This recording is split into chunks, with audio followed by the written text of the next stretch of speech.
It's showtime!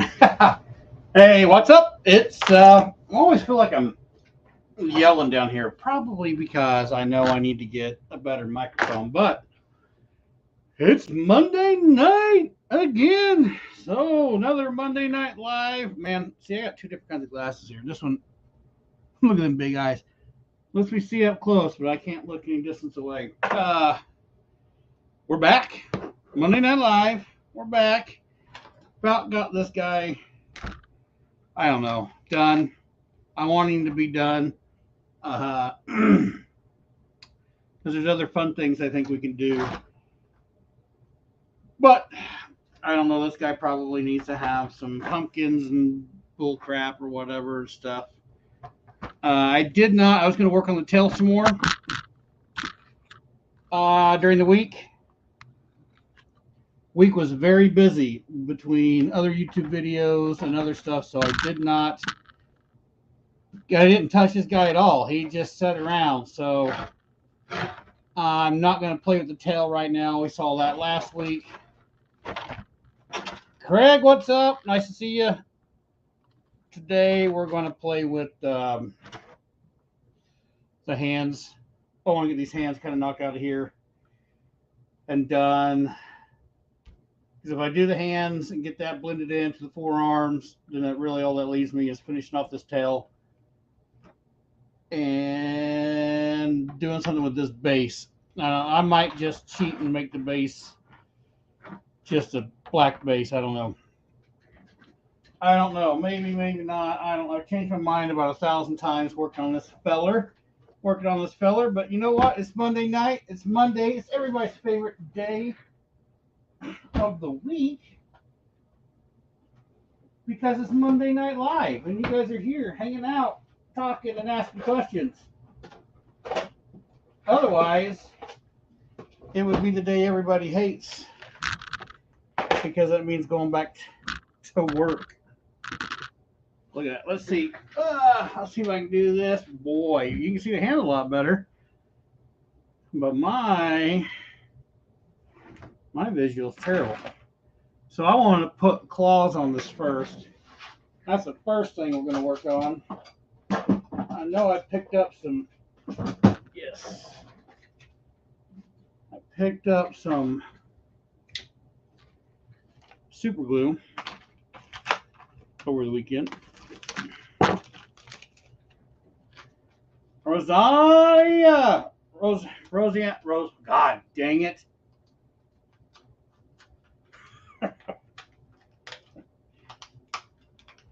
Rose for short. Happy Monday Night Live. Good to see you here. Craig, it's good to see you. There's 6. Who's all here? There's 6 of us here. Who is clubbing around on Monday Night Live? And then who? I know Rosanine did.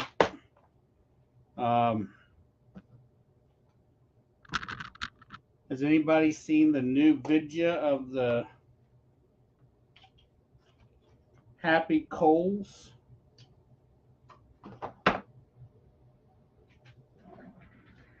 had to make that. Carrie is a para-educator, so she helps the teachers in the school. And then the teacher that she's actually in class with all the time,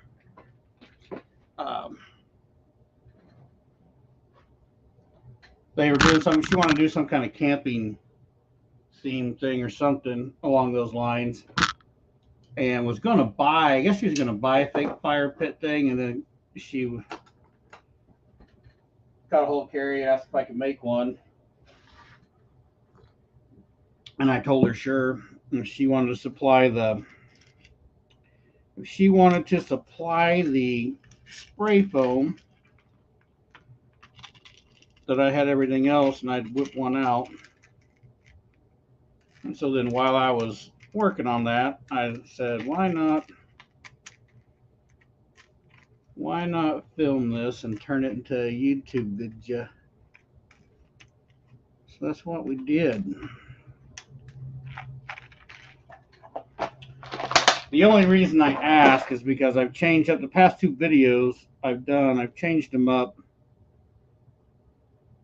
trying to make them like kind of funny and a little more entertaining to watch versus just kind of like how to stuff. So I'm curious on some feedback on what everybody thinks about that style of video. Although those past two videos have done pretty good. The video on that pumpkin dude over there, it's almost at like 1,000 views, which is awesome. And then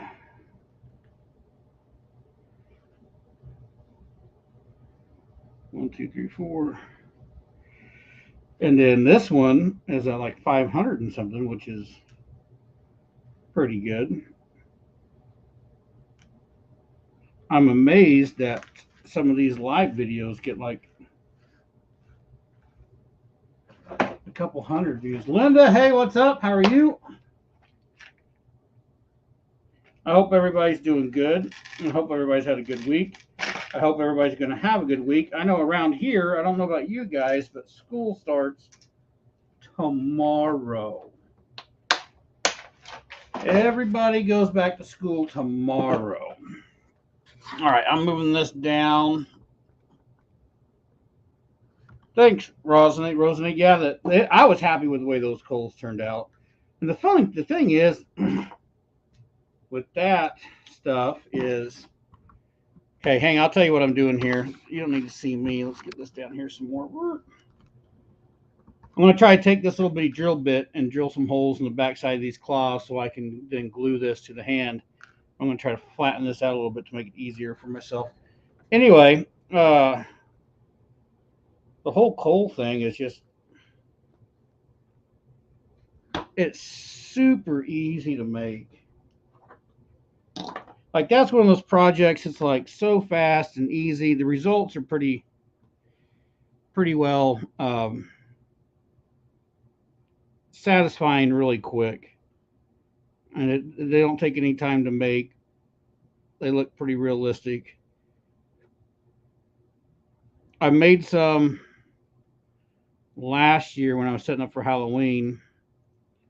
Just a quick one of the ring type thing going around the witch's cauldron. And I just kind of talked about how I did it in the video. I didn't really do any kind of a how-to because, let's face it, there's plenty of how-tos on there, but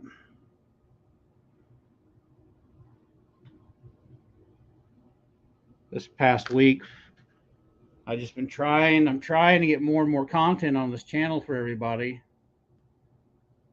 And I was like, if I'm gonna do this, I might as well make a video out of it and get some content. Oh, I can't read these glasses. I gotta get up real close. This sucks.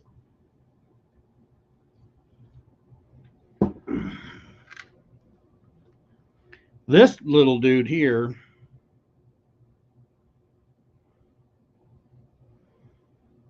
let me tell you, has been so tedious.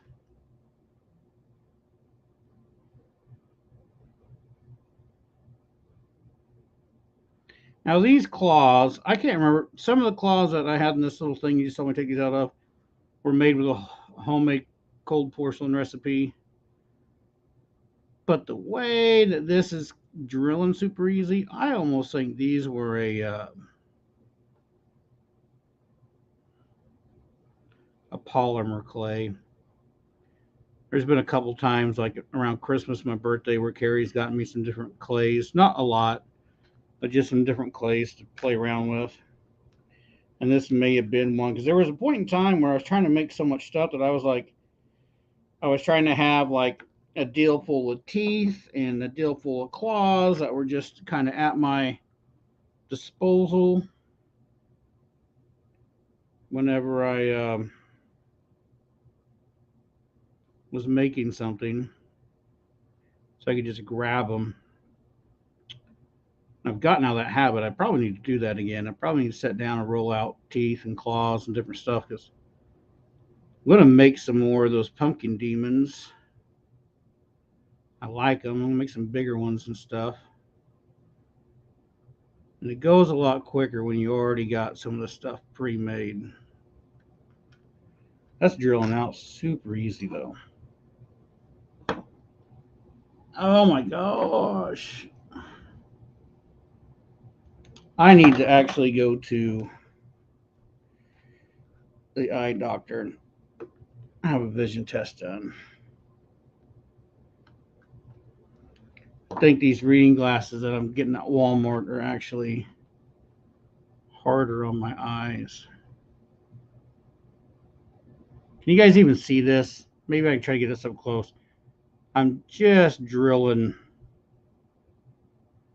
the slightest hole in the back of this so we can get some super glue on here.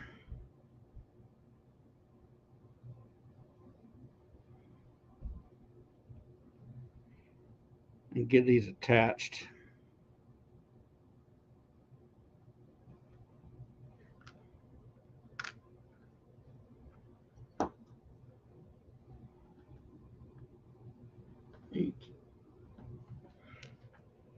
Awesome, you can see it. Awesome.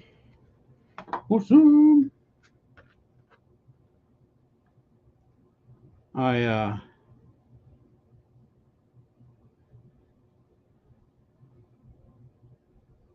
There's a lot of projects going on right now. Off camera, there's a big project thing sitting over here on this other table for a video coming up. I got another video deal I'm starting tomorrow. I've got to get with the patron guys because we're going to do a class with those guys. It's busy. And I'm going to start here pretty soon pulling the facade out. I want to extend the facade.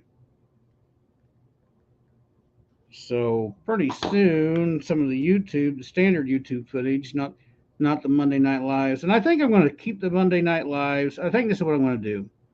Monday Night Lives, whatever I'm working on at the point in time, I think I'm just going to work on that during live and then talk where you guys just come, hang out, ask questions, have fun, and talk. And then I can get some other projects done at the same time.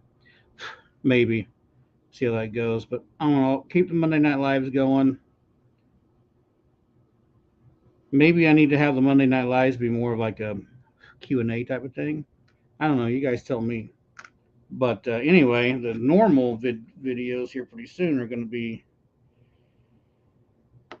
some stuff on extending that facade. And then we're going to get into Halloween's right around the corner, so we'll start getting the yard set up. I went back and watched some of my old videos from last year, and they're kind of boring, so I need to learn how to kind of cut those down. Talk a little less on those and make them a little more entertaining.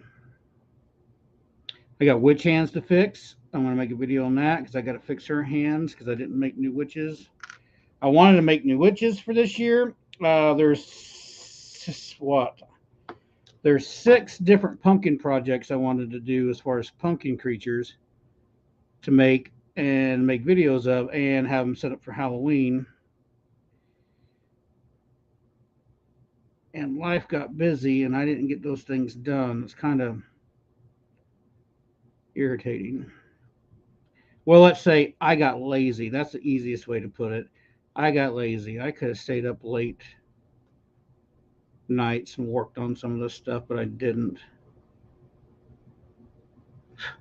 I need to be more accountable for you guys so you have more stuff to watch. 1, 2, 3, 4. How many fingers we got? We got 4 fingers. All right, there's 4 fingers in. Everybody's quiet. I mean, Craig's even here and it's quiet. Generally, he's all yakking up a storm and giving everybody a hard time. All right, let's get back up here. Hello. Hello.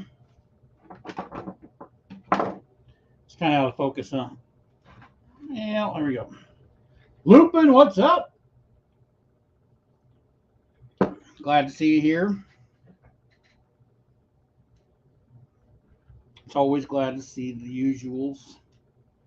The usuals. So now that we got those, boy, I'm really have to pay attention to these claws, the shape of them. Now that we got some holes drilled into these little claws here,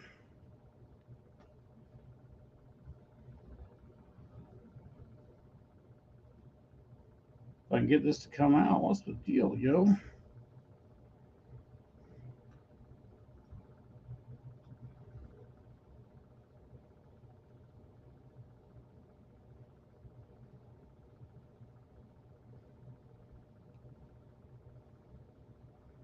It's punctured through.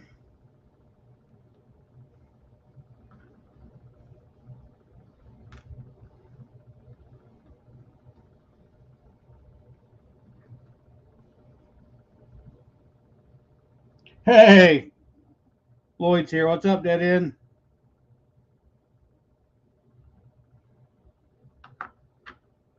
Right. Lupin as if this is fascinating at this point in time. I appreciate the compliment, but I know the truth. See, look at that. You can tell I've been doing a lot of mache work because my fingernails are yellow. It's from my Tight Bond toothpaste.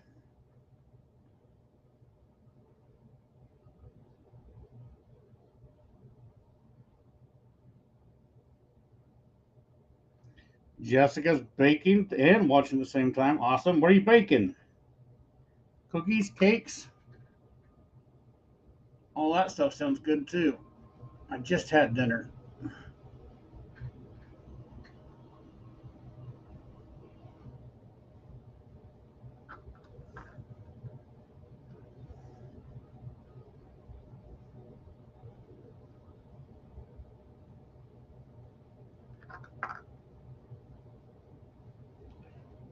Oh, yeah, I got the stuff on my fingers. I'm going to do good not to glue myself to this.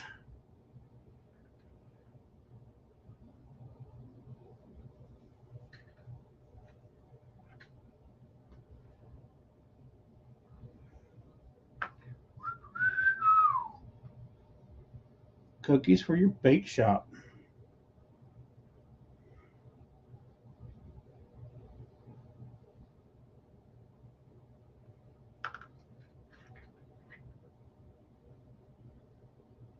Well, that's awesome. If you got a bake shop and you enjoy doing that and you're doing what you enjoy, hopefully you're doing good.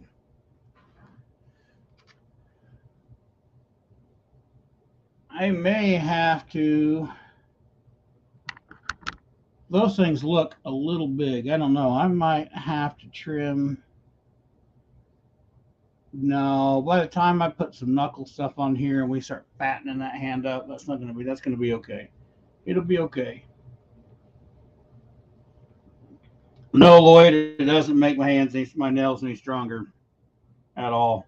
Actually, after a couple of days, it'll get enough buildup that I can't do it there, but I can get enough build. I'll be able to peel it off later on. And this other hand's down low.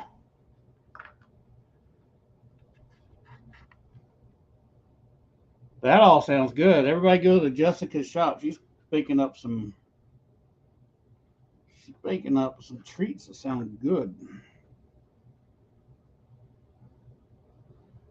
Although I don't know where her shop's at. It might be a very long drive or a flight to wherever it is.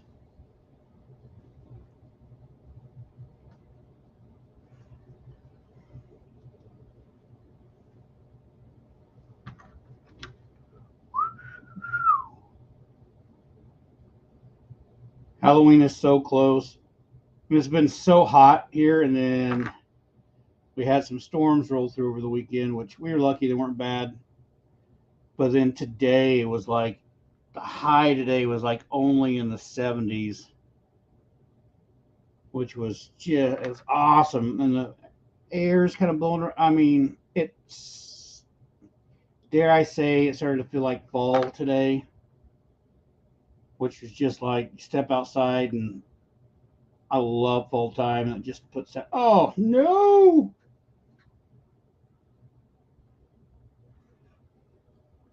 Well, shnikes, this one broke. Let's see if I can re-drill this bigger. Put this other one on. So it was super nice, man. I just, oh, I'm ready for freaking fall time and the weather to cool off.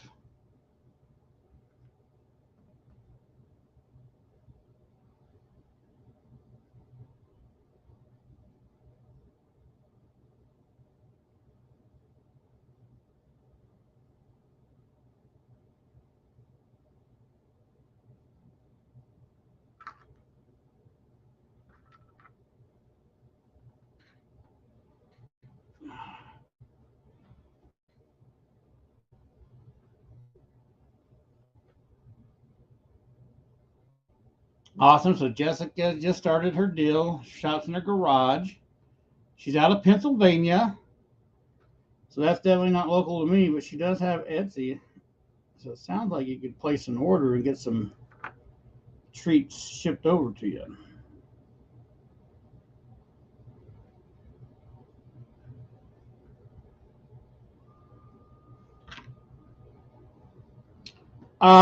Jessica, sometimes I do, yes.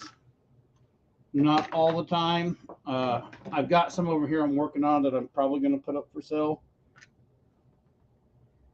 It takes the right kind of person to buy this type of thing, especially ones that are one-off originals, which is pretty much like everything I do right now. So it's a little more expensive. I'm playing one of the videos I'm doing, working on now, is I'm playing with some molds and different things. I think I'm going to try to. It won't happen this year since the year's almost over. I mean, I'm going to work on it, but probably won't be available this year. But I'm going to try to get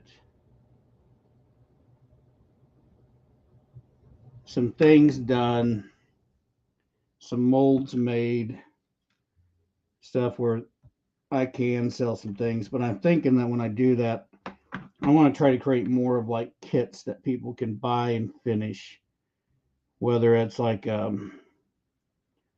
pumpkin groundbreaker type of guy that the stuff you would get would be made with a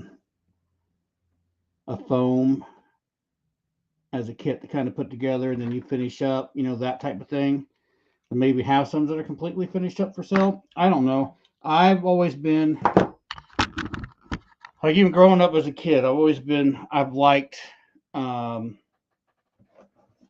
models and stuff, buying things and then putting them together and finishing them. Even back in the day, and it's not popular anymore. You could buy, like, what was it, ceramics? The ceramics were real big when I was a kid, where you could buy, people bought them all the time, bring them home, then you paint them yourself, that type of stuff. So that type of stuff's fun to me. And I'm thinking if I'm going to try to sell different things, that I might go that route. If there's people out there interested that would just want to paint things, or guys that are doing haunts in their yard and they want some different creatures, but don't want to spend the time to make from scratch, and give them something that they can just kind of slap together and then do their own thing too. I think that would be cool. I think people might appreciate that. Maybe. We shall see. Um, Other than that, it's just this and YouTube. You know, one way or another, I'm going to figure out how to scratch out a living doing this.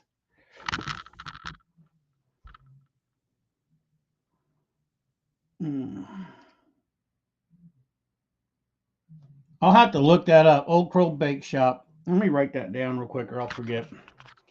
I will forget. Here's some paper that I'm not going to turn into a prop. Old crow.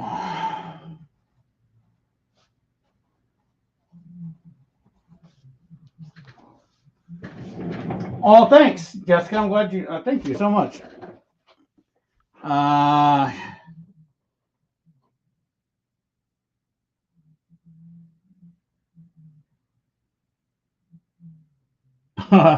Thank you. I appreciate. I appreciate the support. I appreciate.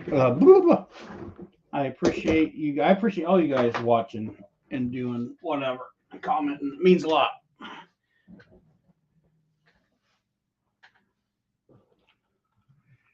Lloyd said he almost did. Oh, thank you, Jessica, for the super chat. I really appreciate that stuff. That goes a long way. Super appreciate that. We're going to speed this process up. We need to build up some. Man, this gets in and out of focus. I'm sorry, guys. The wire's so thin. So I want to do some knuckles, right, and some joints in here. I was just going to build that up with TP like we did the facial structures. But I'm getting so, like, this guy's been fun, but I'm ready for him to be done. So I'm going to cheat this and do some glue, some hot glue on the knuckles and stuff. Come on. I can't get this plugged in. I did this. Oh, there we go. Cool.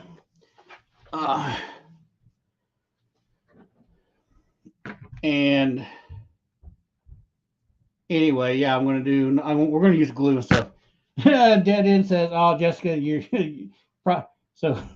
We're going to see if Keith beats that. That's so funny. I don't know if you've been here to the lives before, Jessica. I know that I haven't seen you chatting, but Lloyd and Keith, every once in a while, get into this little.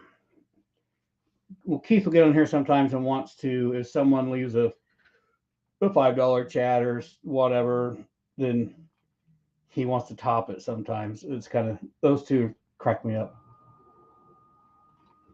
But you guys for sure. I'm going to do, so I can go back and see all these super chats and all through this whole thing that's been going on. So what I'm going to do here, if I get all, I got, like, there's a lot of stuff over there I'm working on. If that stuff all gets done in time, then I am going to do like another pumpkin giveaway, and I'm going to do it where it's, I was going to do it for my patrons, but I'm going to do it for patrons and everybody who has, everybody who's done a super chat, for me to be able to try to say thank you for that type of stuff. And then all you guys that are watching that don't do super chats or you can't afford, I'm not going to leave you guys out of everything either.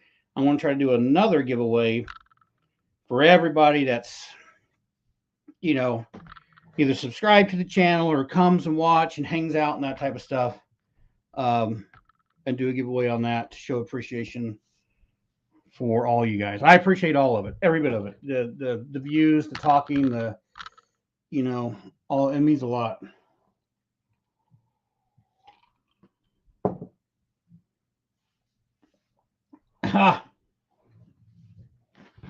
No, don't stay quiet. It's more, tell you what, when you guys ask questions and talk,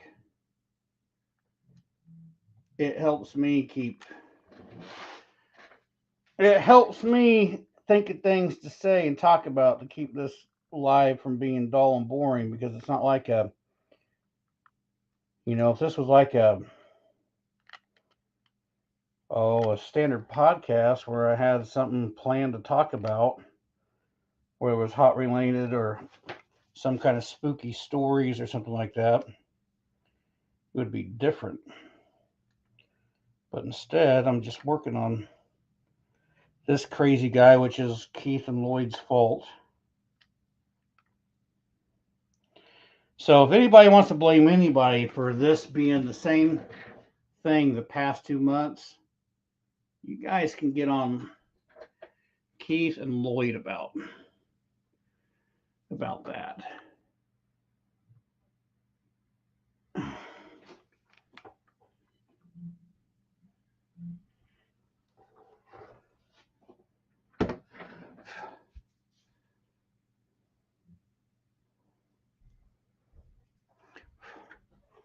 Keith's probably working, man.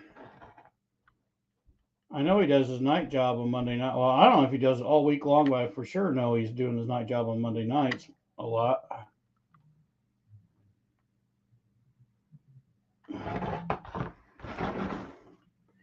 Probably going to have to ball up some more, though,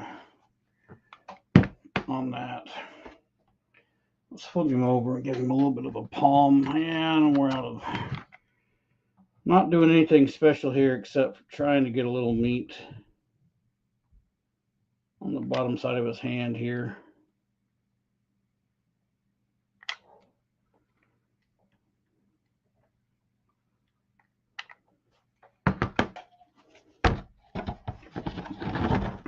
I seen Keith was working on one of those troll heads, man. Those things look pretty cool too.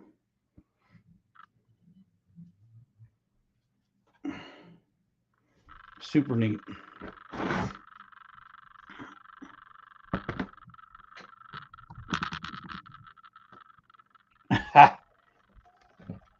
No, he's not. So I guess we can blame it all on Keith. None of it was Lloyd's fault. This whole thing was all Keith's fault.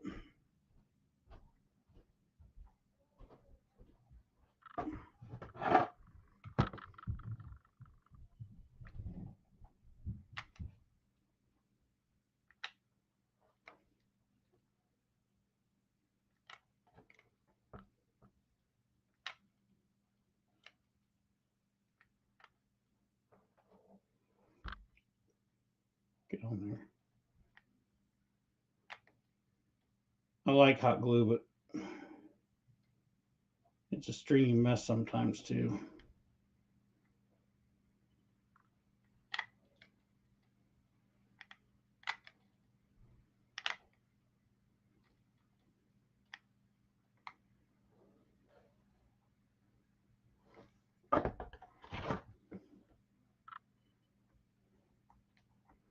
Oops. You didn't stick, did you?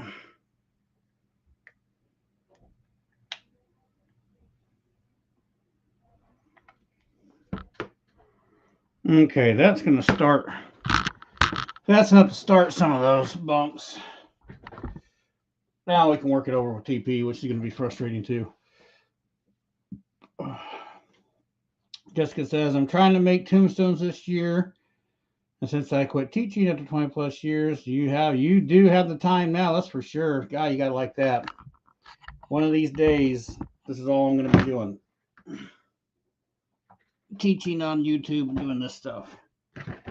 Tombstones are great. You can do you can make them out of mache, which takes a while to do. I've got some videos on that. I made one out of pizza boxes and cereal boxes and stuff, and that one's still held up. It's still out. I use it every year, and I made it like almost 8 years ago now or something like that. But if you want to make quite a few of them pretty quick, the fastest route to go with that is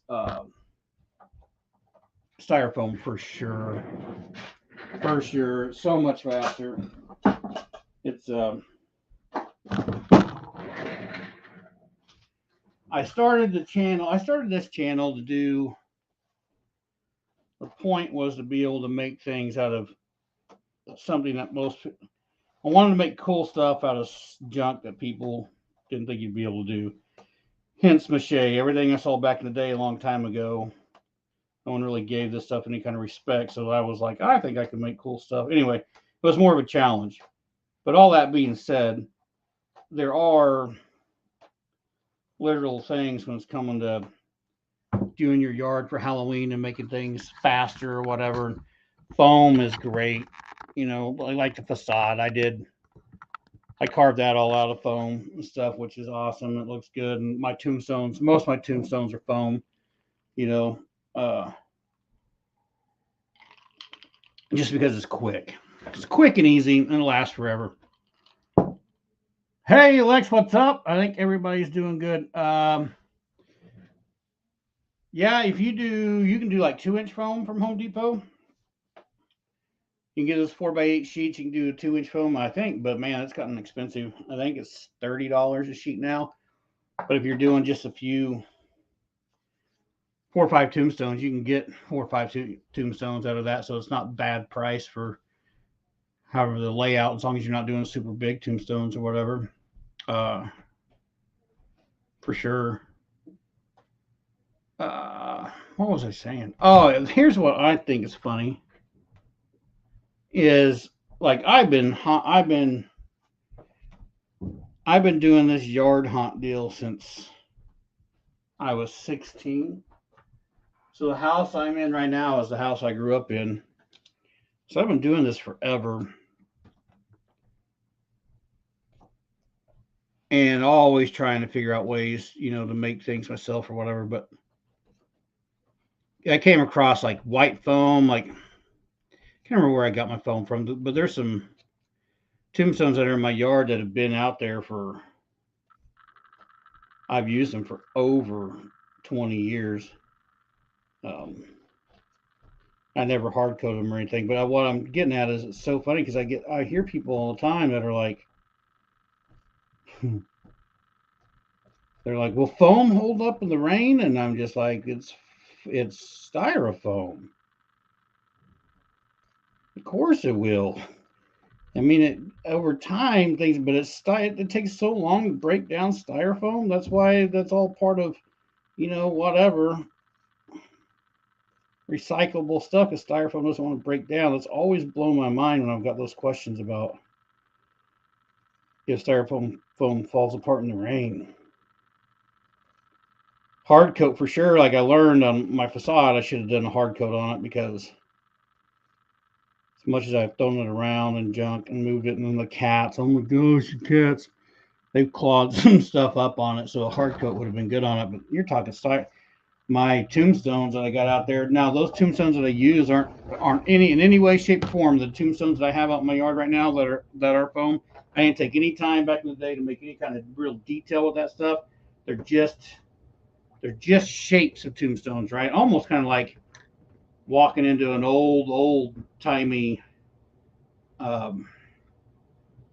cemetery that's everything's wore off of them, right?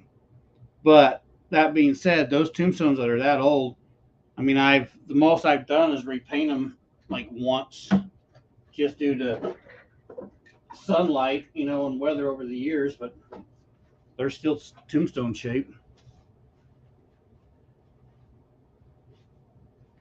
Yeah, Lloyd, I saw that, and that freaking display booth was awesome, dude.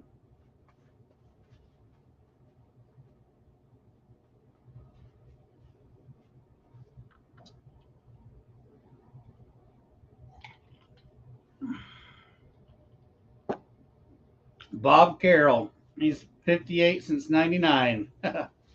Well, I'm about to turn 67 in September.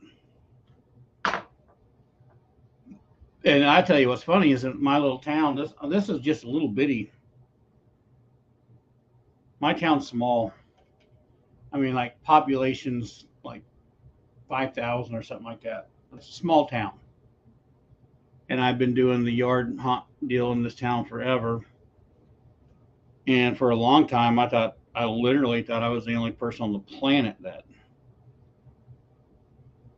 did this stuff to the yard. And then the internet came along, and then YouTube came along. And when YouTube came along, at first, that's where all the haunters were. That's where I met guys like Diablo and Jay Wall and Hollywood Haunters and just a bunch of guys and gals that love to haunt and do all this stuff. All had kind of like their YouTube channels, and they were kind of did like progressions of, hey, I'm working on this prop. This is what I started, and then the next week would come and show a little bit more about what they've been doing, and that's kind of how it all started. And that's how Hunters Hangout really came about, was because of YouTube. And then everybody seemed to have drifted away from YouTube and went to Facebook. And I'm like, I'm on Facebook and I got a Facebook group over there, but I don't like, it's not the same. Like, I don't enjoy it the way I used to enjoy, because it used to be when everybody was on YouTube, everybody was working on some new prop or some whatever it was, right? And they were working on it and it wasn't just at Halloween time. Everybody's doing this all year round. So like every weekend, you look forward to these people. And I got to meet a lot of different people, trans world and stuff, and we've all gotten together and done things. But you got to meet all these people, and you were just waiting on their new show. You know, you're waiting on an update. What was coming on next weekend? So it was something to look forward to all the time. It was super awesome. And Facebook does not provide that sense of, because you're watching someone, like you're watching this, right? You guys are watching me, you watch some of my videos and stuff, the normal videos that I put out or whatever. And I mean, there's like a connection, right? You kind of maybe get a feel for someone's attitude, kind of how they are, you know, or whatever, and you feel like you've met them. And like it was awesome because there's a lot of us that talked, a lot of us that followed each other, and then the first time everybody was able to meet, uh, we all just felt like we were long lost friends, right? And that was awesome. And that's kind of the power of this platform, when you're able to kind of talk to people and see them and stuff. And I miss that. I wish more Connors would get back to YouTube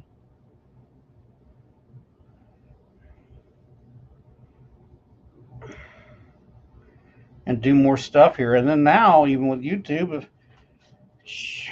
back when we were doing it, there wasn't the partner program. You couldn't really make money off of this stuff. And now there's opportunities to make money off of this stuff. So, oh, I got to get in here real close. Hot year since 99.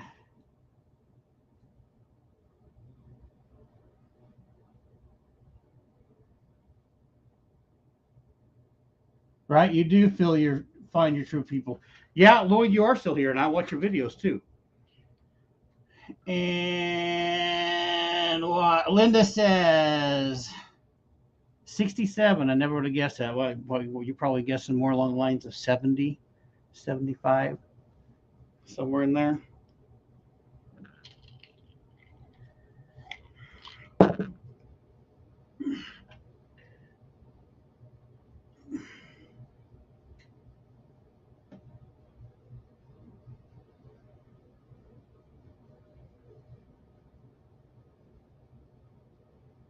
Wait, what did I say? Ha! No. Oh my gosh, I'm so stupid. I'm not going to be 67. Huh.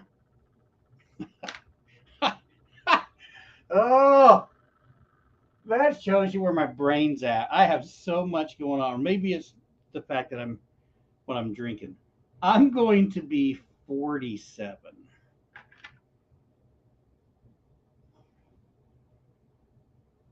next next month. 47. My body feels like it's 67 sometimes, so that's so funny.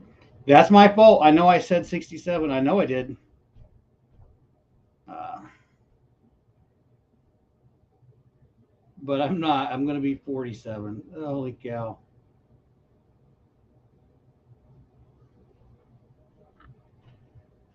Maybe my brain's starting to think I'm older than I'm, because I always get these.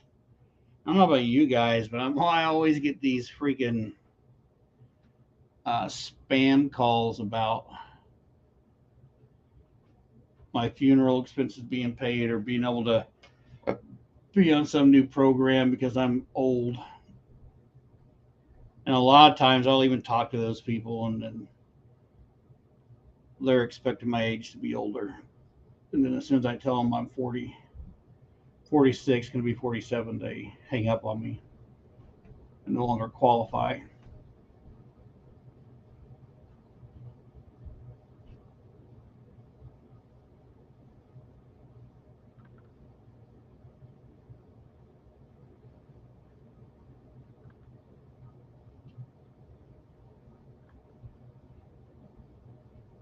See, that's where Lloyd, he's still on YouTube, and Keith was still on YouTube. Uh, and it was smart. It's a smart way to pick up some traction. But I miss everybody else. Like Jen's, I don't know if you guys know who Jen's Haunt is. Jen's Haunt Smith. She's got a cool yard haunt. She does. I'm sure everybody knows who Pandora Rose is. They do a great yard haunt. There's just lots of us out there. And once everybody drifted off of YouTube, it just isn't the same. Not the same.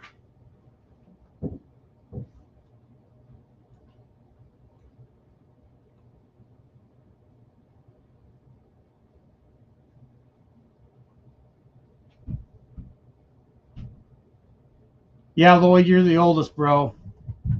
The oldest. Hey, Sarah. Nice to see you on here. Yeah, I've been the oldest forever.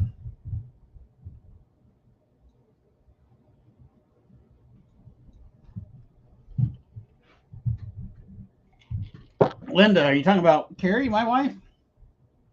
She is. I'm not gonna get. I'm not gonna say her age on here, but she does have a very young face, for sure. I'm only 4 years older than her, so it's not that far off. Hey, charismatics here.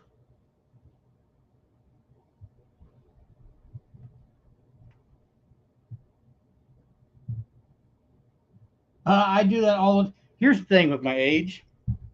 Like I have to ask Carrie all the time because, and I'm just going to be blunt and honest. Once I turned 21, I quit caring about how old I was because at 21 I could go into a bar legally and drink legally, and then after that hit back in that then those days, then I didn't care anymore, and I just quit keeping track. That was the last time I really cared.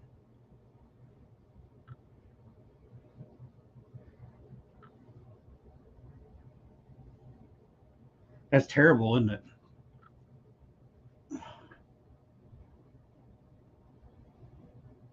That's funny. Jessica says her friend turned 50 and got an invitation to a funeral home for a consultation. That's hilarious. Here we go. Chat's lighting up now. Man, I'm not going to be able to keep up with you guys, but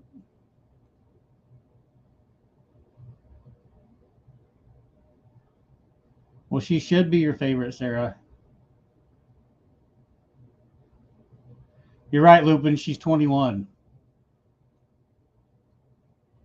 Lupin says she's 27 if you know what if you know what's good for you.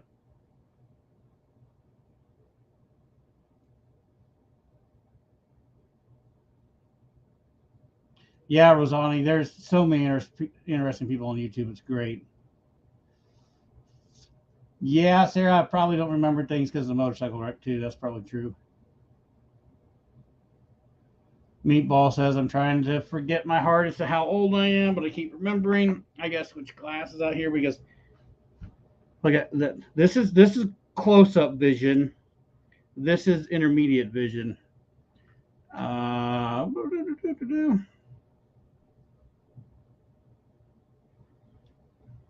Birth year and have them give them the math. Right on, Lupin. Linda Hines says drinking age. Yeah, that's when everybody quit carrying. That's exactly the truth.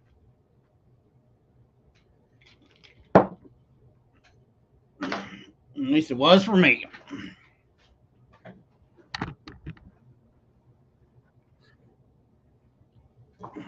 Move you guys around with this. Man, you guys can't really see. Maybe if I put something else, do that. Let's raise you guys up.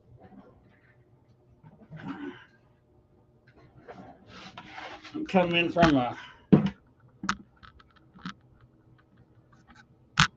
downward angle here.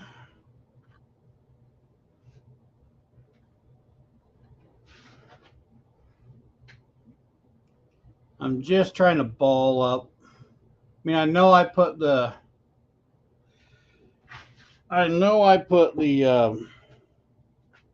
hot glue on here, but that's still not quite enough. It still needs to be balled up a little bit more.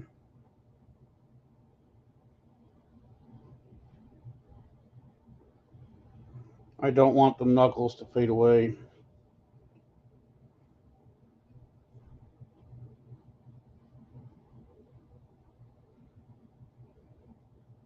Once we start putting skinning over it.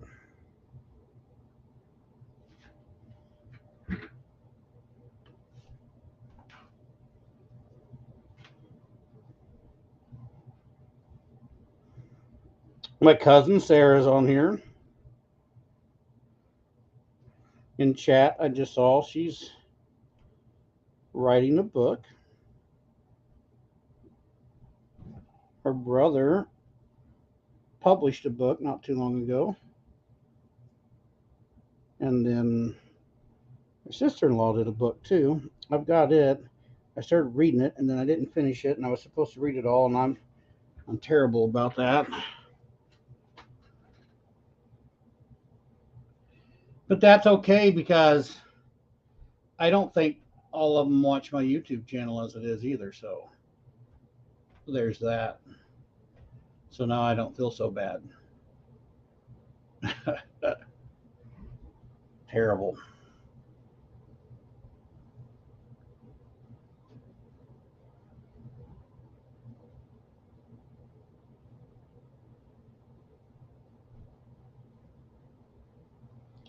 Let's get this cut off here.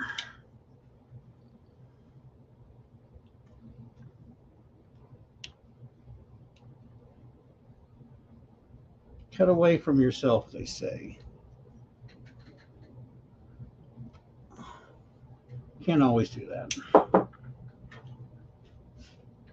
What's going on in chat? Sarah's heavy in the edits today.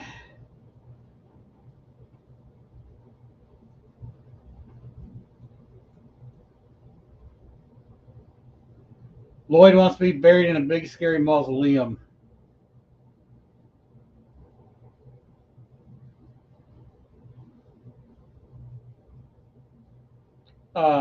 Yes, Rosani, I agree with that.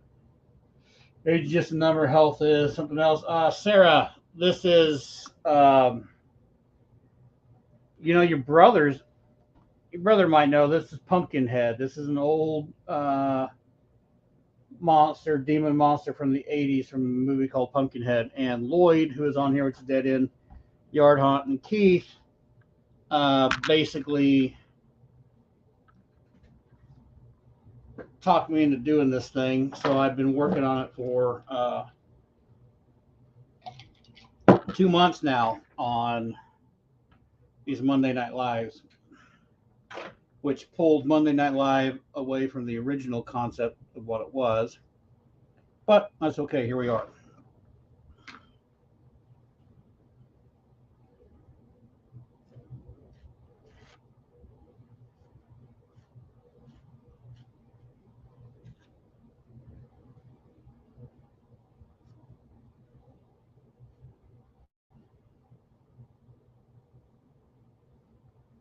So I'm just trying to get this guy finished up so we can move on to something different for Monday Night Lives.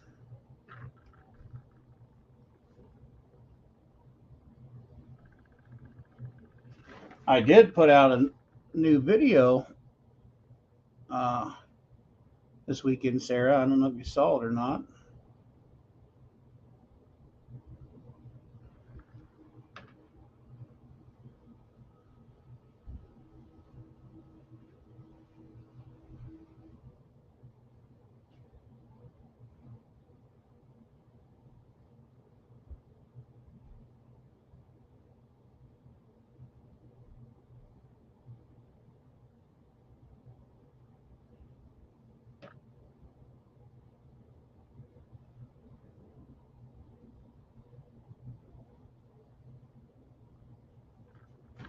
Oh, yeah, that's going to take some.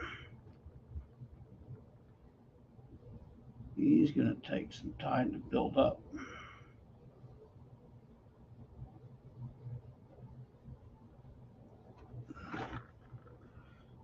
I may have to do a couple passes on this, on the hand here.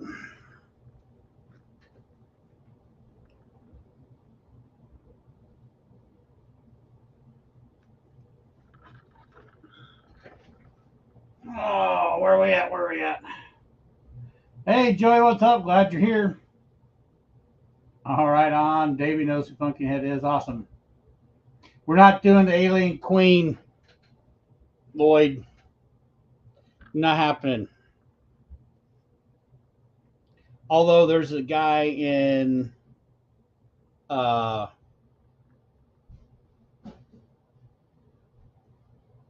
there is a guy in the Facebook group, Halloween Paper Mache Facebook group, and he's been working on an Alien Queen, and it is awesome. He's been working on it for a while. He's put a boatload of detail in it. Um, it's life size, and it looks amazing. He's doing an awesome job. I can't remember his his Facebook handle though.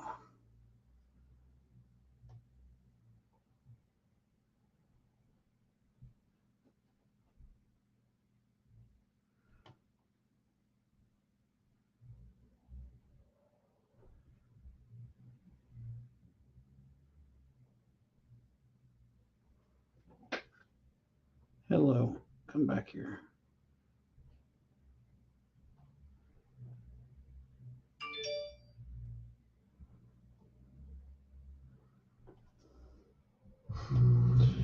All right, where are we at?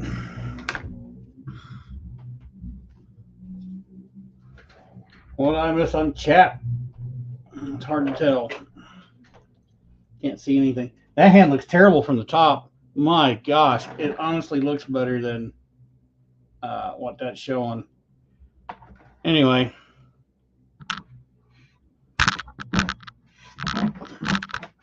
it's not quite as ragged as that looks.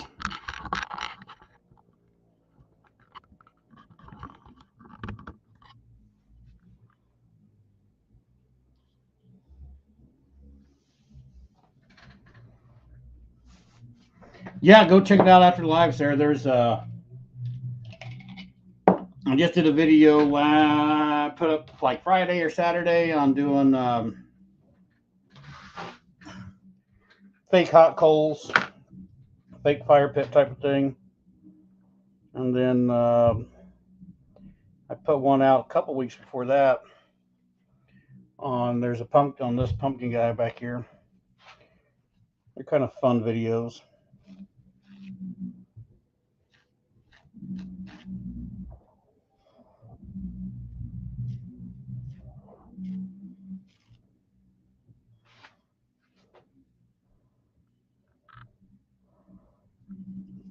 And then I'm going to have to go find the Old Crow Baking Shop.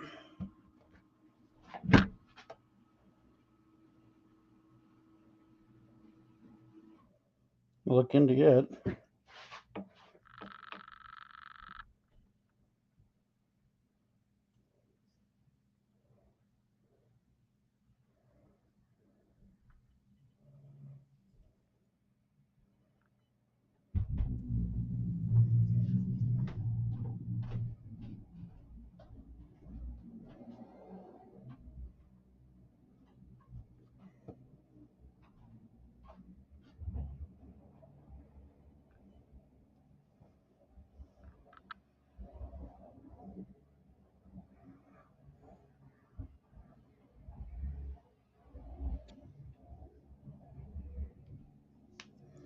Somebody's upstairs vacuuming. I wonder if my daughter's actually doing her chores.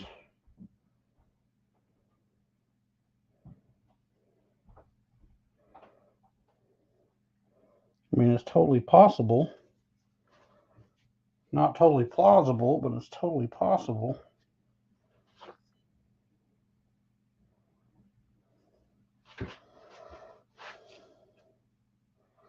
Every time, every Monday Night Live when I start this thing and I'm like, hey, all we got to do is kind of detail out this little area. This should be quick. And I can already see where doing these hands is going to take a considerable bit of time for them to look right.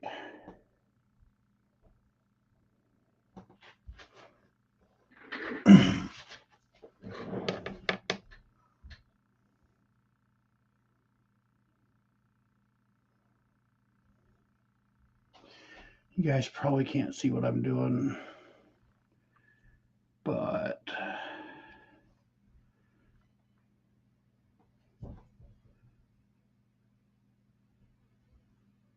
just kind of like what I did with the face, I'm just trying to take this TP and basically sculpting these details with it. But man, this brand, like I said, it's a different brand. Last week when I started talking about using this brand, I need to look at the brand because this just falling apart like way easier than the other stuff. I can't get quite as much. I can't manipulate this one as much as I could that other stuff. It wants to just fall apart way easier.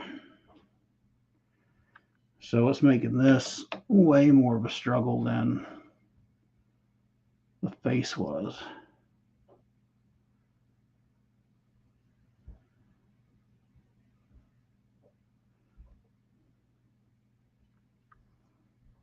See that? Like that just peeled right up off of there. Oh, frustrating.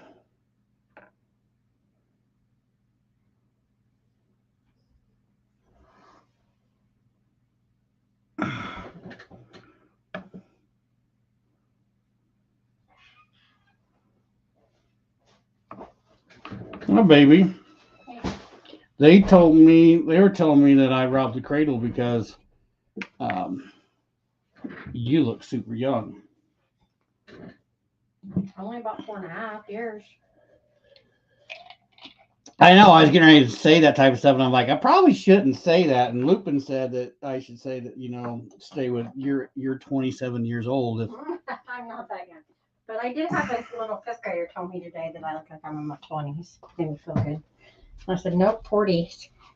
I think when you're done with your stuff, I think they just glued this in there. I bet you could do it. You probably take all that out. Carrie's convinced that I can fix anything. He can. He's like the god of fixing shit, stuff. Oops. Her shoe has fallen apart. Her sandals fallen apart, and it's like the second time it happened. It's frustrating. Not the same shoe though. Where's Sarah's on here? Yeah, Sarah's on here. Yeah. Stop being so hard on yourself. Hi, Sarah. Hi, everyone. I might be able to. Well, you have to pull that out first. Yeah, I know. I might be able to fix that. Bye, guys. I can't see him. Oh, yeah. You want to be? I'm not that young looking. I'm old. Oops. Hey, is our daughter still up and around? Yeah. We have her come here and take this upstairs and refill it. I'll take it upstairs. Oh. It put a hole in it. No, I've had a hole in it. It just made it bigger. Stupid stuff. Okay. Man, this is such a... Can you guys even see? Let me take this off. Can you even see the hand? There you go. Now you can see the hand. That's a little bit better, huh? It's darker for me, but I'll work with it. Yeah, Sarah, you should come hang out. Rosani, I'll tell Carrie you said hi. She already went back upstairs.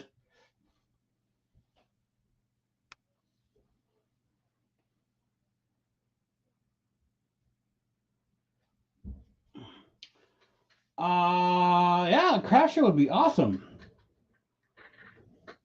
So I take it to do a craft show, and then they got bakery and stuff, things there. That'd be cool. We, this community around here used to do some neater stuff like that, and then they've kind of gotten away from it. Yes, and Carrie is beautiful. Very lucky.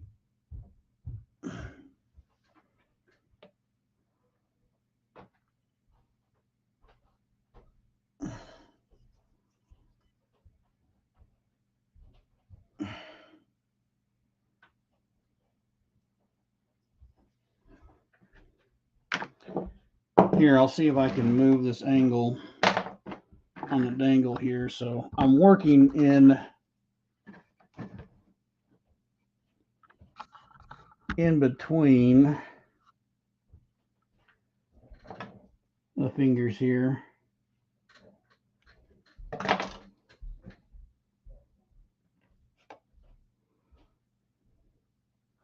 Well, one of these years, if I get everything put together right how I want it, I'll be joining Lloyd and Keith and those guys at vendors at some different haunt deals, conventions. You sit down there, Sissy. Thank you. Were you vacuuming? Was that you doing your chores?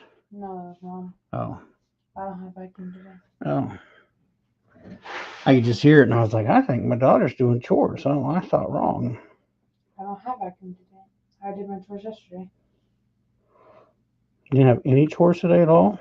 Mm-mm. I don't know how that's possible. So I have all my chores on the same day. All of them? Cat box, vacuum, and kitchen. All You don't have a single chore the next day? Mm-mm. Well, I need to discuss with the calendar maker about that. Doesn't even get a whole day without any chores. No, I discussed with the calendar maker to make that happen again. Oh, you did, huh? Because it was like that for a long time, and then it got switched back to chores every day. I think the calendar maker just felt sorry for you. I think it needs to go back the other direction. I strongly disagree. Especially, I'm going to have a lot more homework now. You just because they're changing the way your scheduling is in school does not mean you're gonna have a lot more homework. Instead of 4 classes of homework due every other day, it's all 7 classes of homework due every day. But okay, so it sounds like you've gone back to how it used to be when I was a kid in school. We had 8 classes a day, not 7, 8. Yeah, they took away one. Okay, so now now you have a 7. So now you're still getting off easier than when I was a kid. So you got 7 classes. We had 8 classes a day. We didn't have homework every single night in every single class. And you won't have homework every single night in every single class. I promise. They're not going to do that to you. We'll see. I'm telling you, they're not going to do that to you.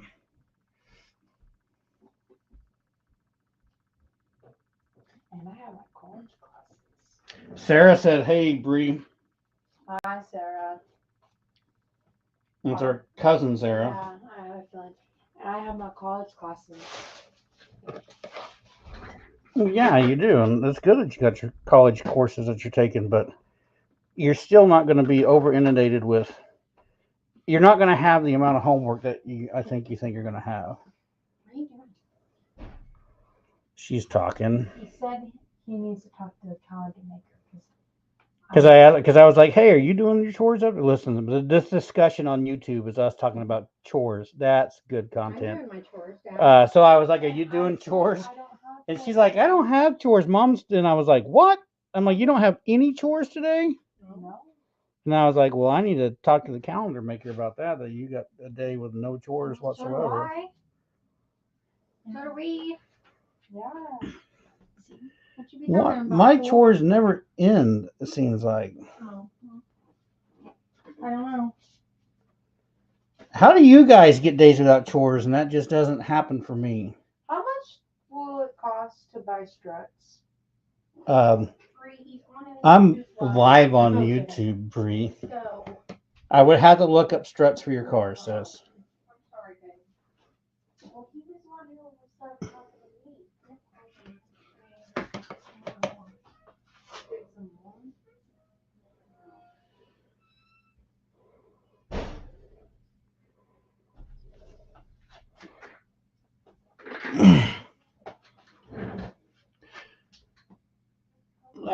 one's looking weird. Okay. Where are we at? Oh my gosh, I gotta keep two things glasses on me all the time. I'm back in my day, that's right.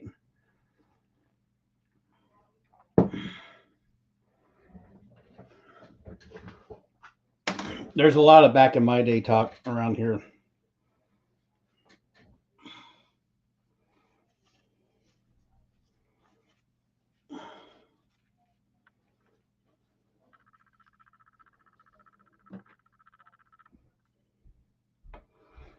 That's for sure.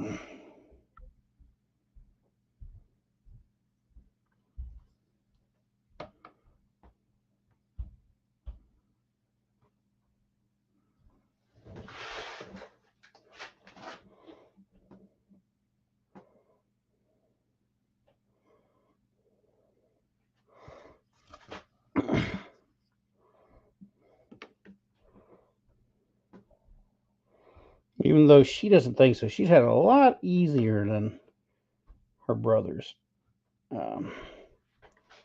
had it.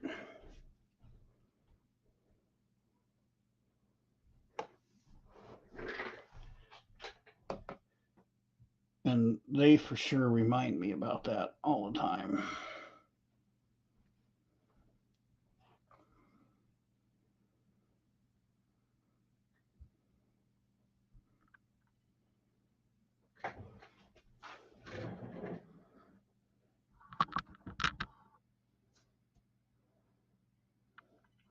She's a baby, yes.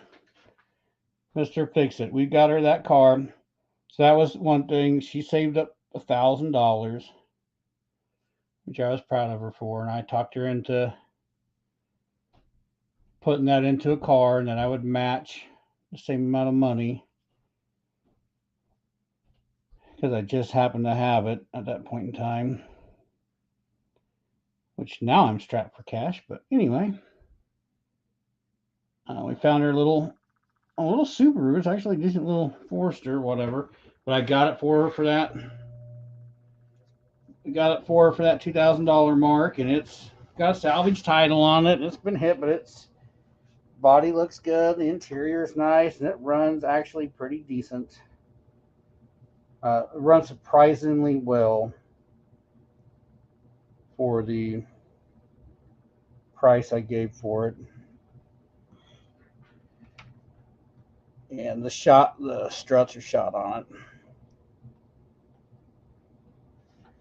And now that she's been driving it for a few weeks, she was super happy to have it. And now she's like wanting struts fixed and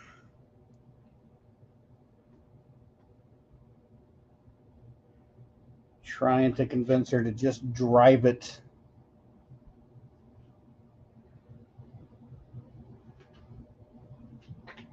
Just drive it, sis. It was a cheap car.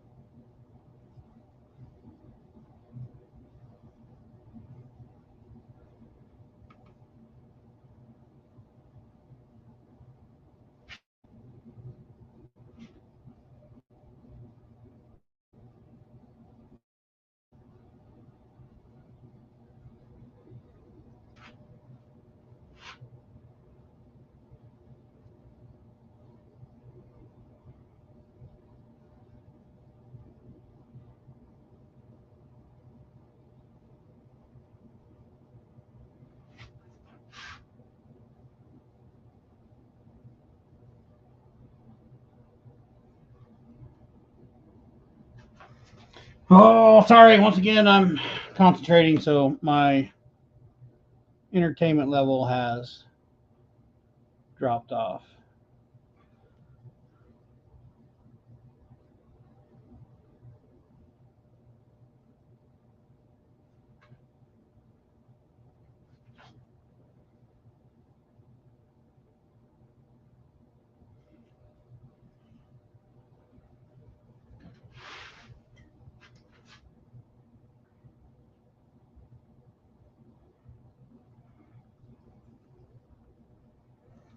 This hand doesn't look super awesome, by any means, but this stuff is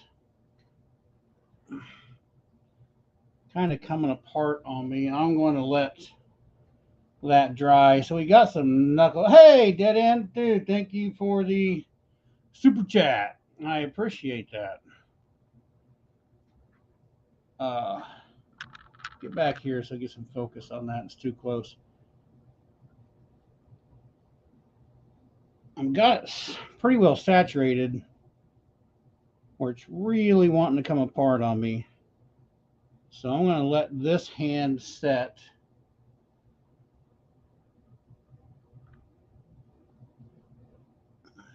and dry, and I'll probably tackle it with a few more layers after it dries up.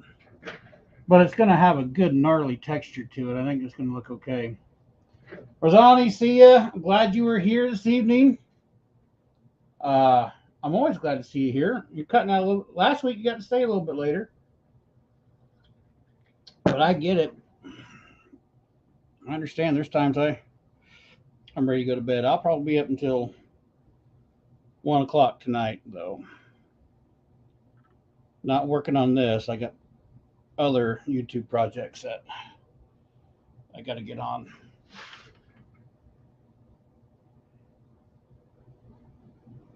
Have a good night, though, Rosani. God dang it. And we'll see you next Monday.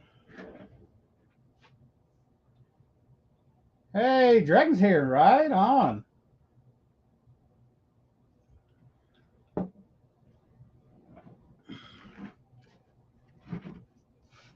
We're going to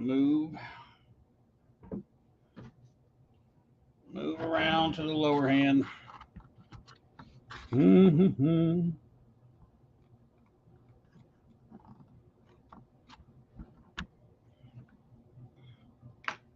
Oh, that one popped right off. How about that?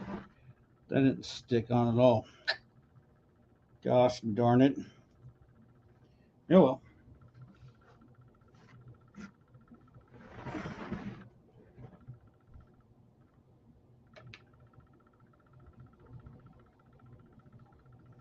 Now, Sarah, if you're still on here, you're talking about checking everything out, the other videos out after the live. I don't know if you realize how committed some of these guys are. We got 16 viewers now, but there's a group of about, I don't know, let's say 8 of them here that will hang for a good 3 hours. So the lives generally run long on Monday night.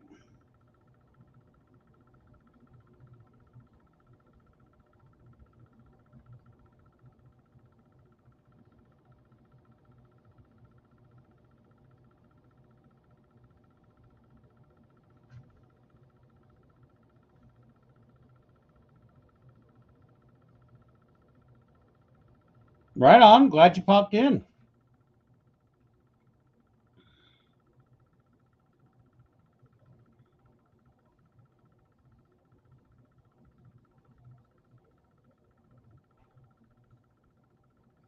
Jessica says she's done baking and she has to get up to go coach in the morning. Hey, it was nice chatting with you too. She said it was nice chatting. Nice meeting all of you, everyone. Everyone in this chat is awesome. You're awesome for showing up and being here. I do appreciate that super chat as well. And all you guys, if you're interested again, I'm going to go check it out. She's got, let's look back up here somewhere, wherever it was. Old Crow. I wrote it down. Where did I write that down? She got the Old Crow Bake Shop on Etsy. So tonight she was baking some stuff that sounded really good. I'm going to go check it out. There might be some good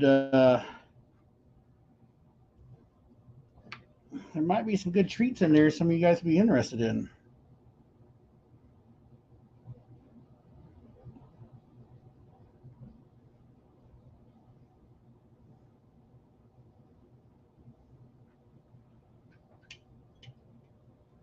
There you go. Thanks for being here, Jessica. Thanks for talking.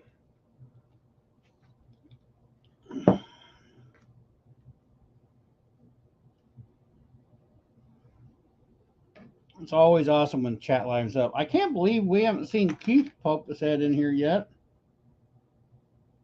I know he's usually working, but generally he's, somewhere in here.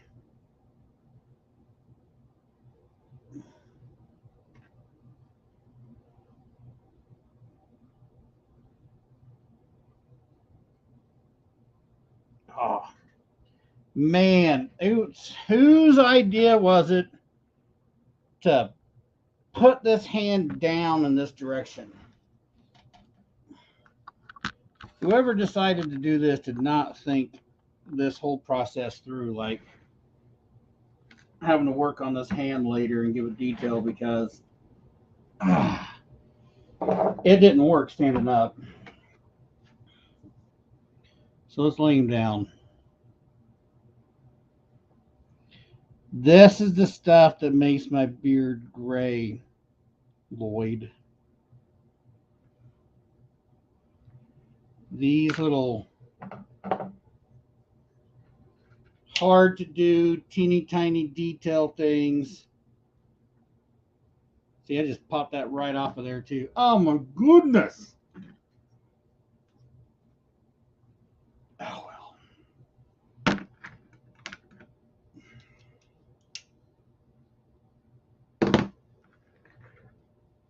And the fact that it's live and I can't edit any of this crap out. Come on. Get off my fingers.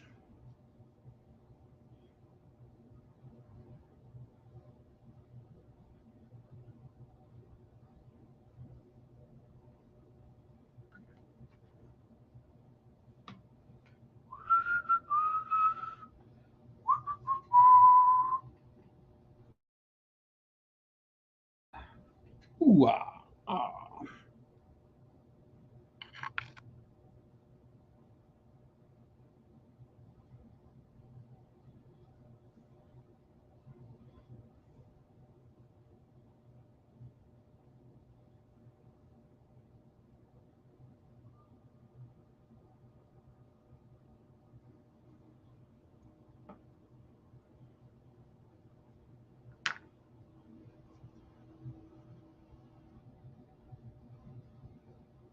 Mm-hmm. Oh, don't stick to my fingers.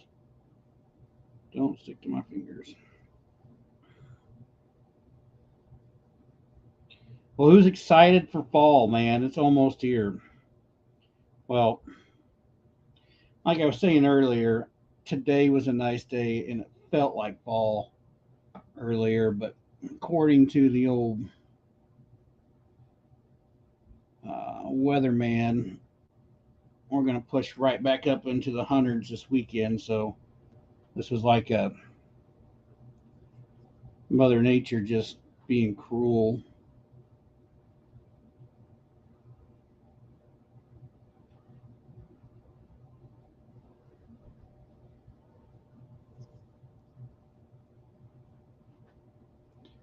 Yeah, I'm trying to get my pool shut down, Sarah. It turned green. I got to get some stuff for it, and I got to get it like ungreen, and then we got this winterizing stuff to put into it, so I don't have to drain it next summer or whatever. And that's been a battle. That's been a whole battle all in itself. I've had all kinds of stuff going on. Last weekend, I was mowing the lawn, and the lawnmower motor blew up, so now I need a new lawnmower. There's just all kinds of junk going on at the moment.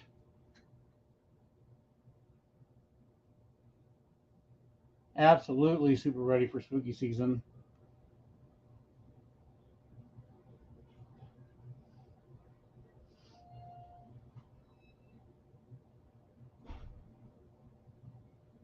Good night, baby. Good night, babe. I'm not going to sleep. I'm going to go lay down. Okay. Love you. I love you. 102 in Florida. Lloyd, 99 today. And it's not, yeah, you've had some hot weather too, so that's a break for you.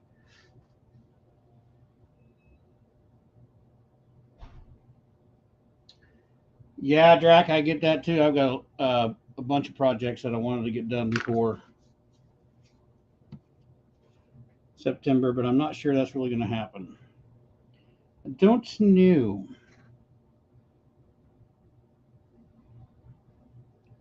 Because I'm going to have to drag the facade out and start working on. I've got to start actually working on the yard.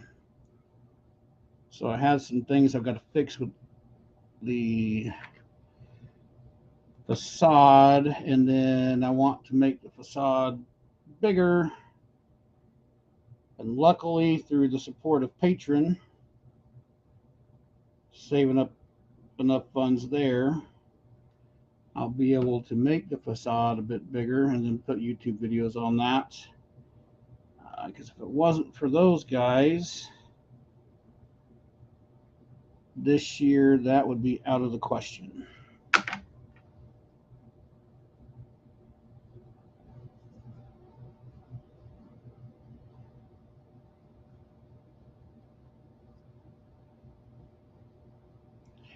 Truly, this YouTube channel, like the old PBS stuff, is sponsored by viewers like you. Instead of being like viewers like you, it is sponsored directly by you guys.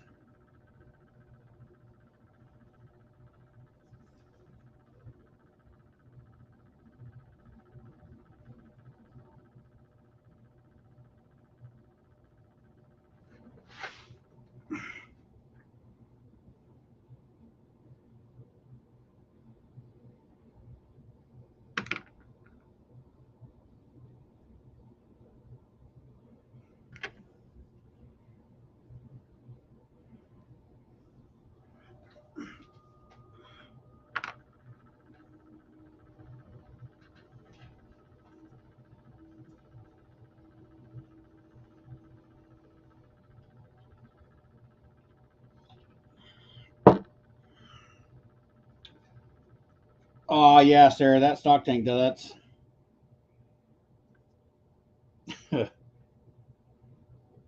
nice to be able to just drain it and flip it. The pool this year too, I mean, it's just at above ground, and it's like I told Bree and them, I'm like, I want help on this thing, and we did pretty good until the 4th of July. Then after the 4th of July, no one's paid attention to it. Then all of a sudden it turned green. I'm super busy. And then I got it blue again the other day by shocking it and putting a bunch of chlorine in it. And I don't have the shutdown stuff for it yet. And then it rained for 3 days, and now it's green again. And I'm just frustrated. All I want to do is shut it down. But I've got to spend more money just to shut it down.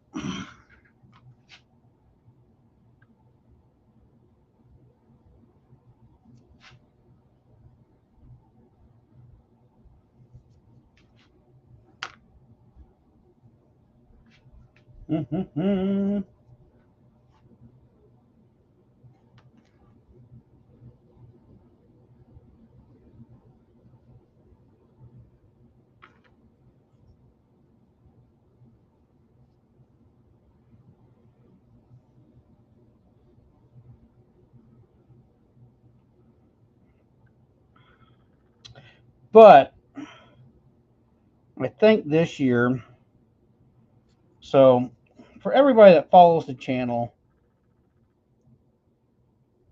I've been doing the yard hunt. Basically, I've been doing the yard hunt in this little town um, since I was 16 years old. And I've got some old photos from back in the day. And one of these days, I'll do a video showing how things had changed or whatever. But anyway, so everybody always comes by. We have a big turnout. Lots of kids show up. It's a lot of fun. I hear stories from different people who are like in their mid 20s that show back up, and they talk about how they used to come here as a kid, you know, and be scared and then try to, you know, the next year was the whole goal was to try to get, you know, come up to the house and get the candy and that type of thing. But if I can get everything set up in time this year, since like that last year, it got picked up on the news, and I had a lot of traffic before Halloween. I think I'm going to try to make a bunch of QR code things and make a bunch of mini videos that are like 60-second long, kind of like TikTok video type deals, but have a QR code and put a lot of these QR codes in front of the different props out in the yard.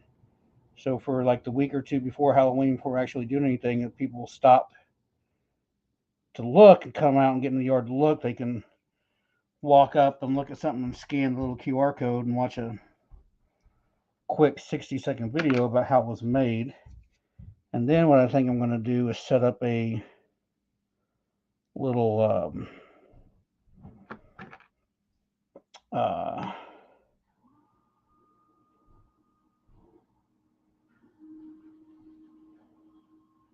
like a little concession stand's not the word I'm looking for. Merch stand isn't either. What do you, anyway, I'm going to set up a little stand on the other side of the yard that's got some unhinged t-shirts in it, and I'm going to have some pumpkins and things. And I think I'm going to set out every weekend as people come by to look at the house and just see if I can sell some stuff to people too.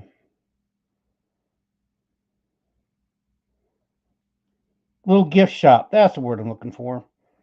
A little gift shop.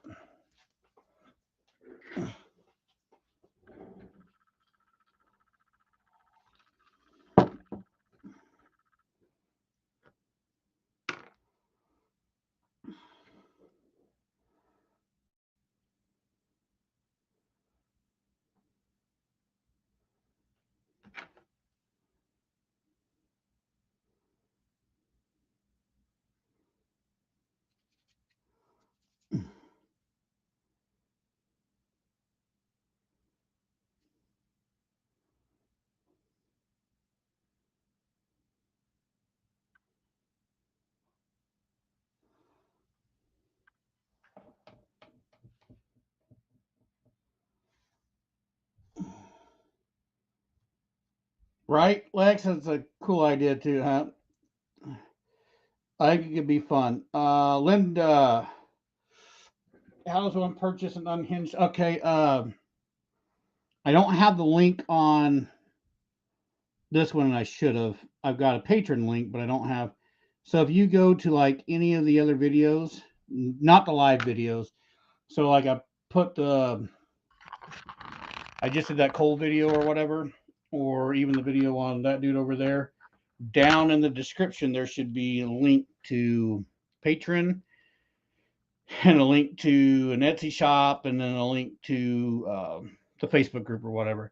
So the Etsy shop is where I've got these for sale on there. And I think there's a couple other designs that are on there right now. And I still want to change some of those designs that they don't look the best. So there's one like this. And then on the back, it's got the making something from nothing logo, but instead of having that big pumpkin in it, it's got like a pumpkin scarecrow that I made years ago in the center of it. And then there's another one where it's got this and then a groundbreaker on the front that's just in, he hasn't been painted yet, it's just in mache. So, and I think I can't remember, the prices are between like $24 and $28, something like that.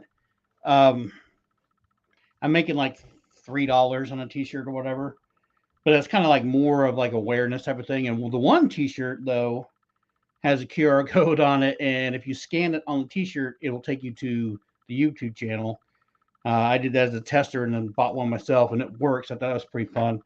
So I want to do, that's something I want to do with the t-shirts too, is like this pumpkin on the back. Or I thought about doing, because I made like that evil gnome at Christmas time this last year. So I'm thinking about doing an unhinged shirt with an evil gnome on it. And if I do that, I think I'm doing the same thing where it's like putting together like some 60-second videos on, on those, or like a TikTok, but it wouldn't be a TikTok, but and having a QR code on the shirt that you could scan that shows you a 60-second clip about how whatever that is on the shirt was made. And the only way to see that particular video would be you would have to scan the QR code on that shirt, right? Then I could have another one on there that takes you to the YouTube channel itself. So, but yeah, it's an Etsy shop.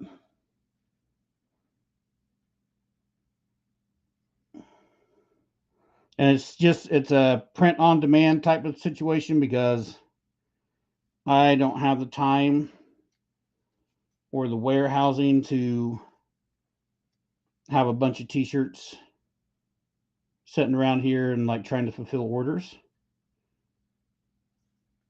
So you put your deal through there and then it sends a notification out to Printify. Yeah, Printify. I think it's Printify. And then that goes through and then they place the order and ship it out. It generally takes like, shipping's kind of slow though, so it takes like a week to a week and a half to get the shirts.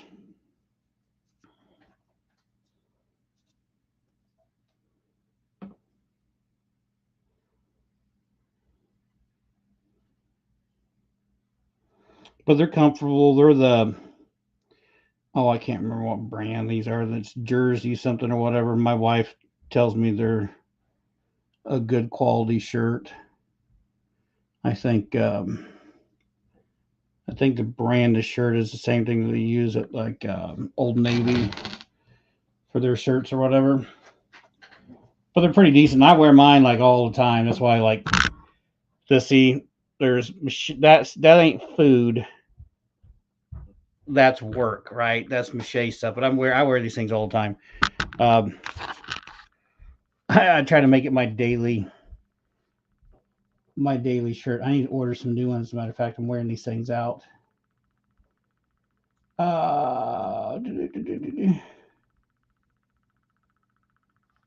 Better pump. What are you talking about, Sarah? Better pump. I'm lost.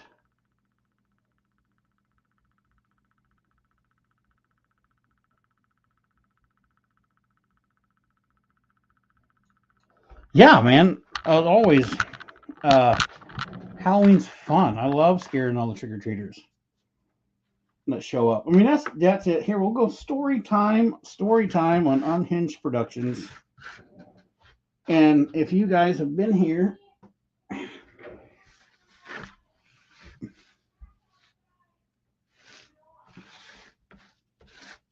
most of you guys have already heard. I was listening to my wife holler at my daughter about something. Anyway, you guys have heard this story. No, it's not the pump, Sarah. It's just me not keeping chemicals in it, and then the rain and all that good stuff. I started like I said, I started haunting the yard and decorating the yard when I was like 16. Actually, I started messing around when I was like 15.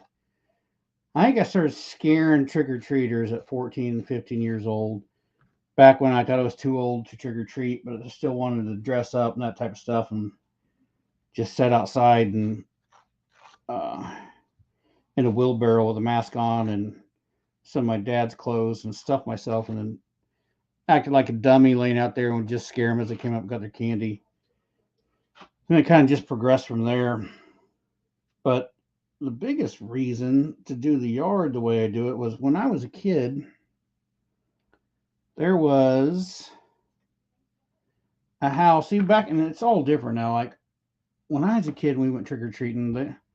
Our parents just let us loose. We had our costumes and we got with our buddies and we took off and we had our buckets and or pillowcases to hold candy in, and then we just ran the town trick or treating, right? Door to door, knocking on the doors, trick or treat and getting candy and having fun, right? It was was a spooky night. You know, it was generally cooler outside. The leaves are off the trees.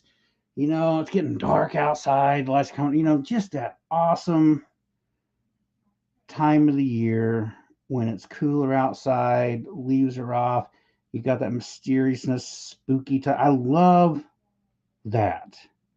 It reminds me of being a kid. I love, like, I can vividly remember just how everything felt. Like the idea of things being spooky and fun, and you didn't know what was in the shadows and that type of stuff, and walking down the street and telling lies that were like stories about houses in the neighborhood that were supposed to be haunted, and how you saw a ghost in the window, and da da. You know, all those stories we told each other as kids. All right. So anyway, now that I'm going off on that tangent, uh, there used to be a house. It was 6 or 7 blocks away from here, south of the house, and they had a swing set out in their yard, and the front of the house was had chain link fence. So you had a sidewalk, so you had like come up to this like ranch style house or whatever, kind of, you know, long or whatever, and then it had a little porch on the front, and the sidewalk came down like this, and then the yard was fenced off with a just a chain link fence. And in the front yard, back in the day, you don't see these anymore. But back in when I was a kid, you know, back in the day, most families had swing sets with the metal pole swing sets.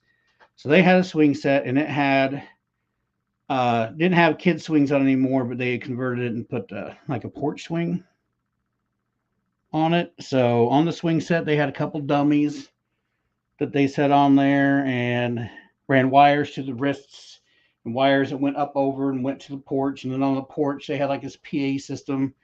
And then in the tree off over the side, there was a skeleton up here.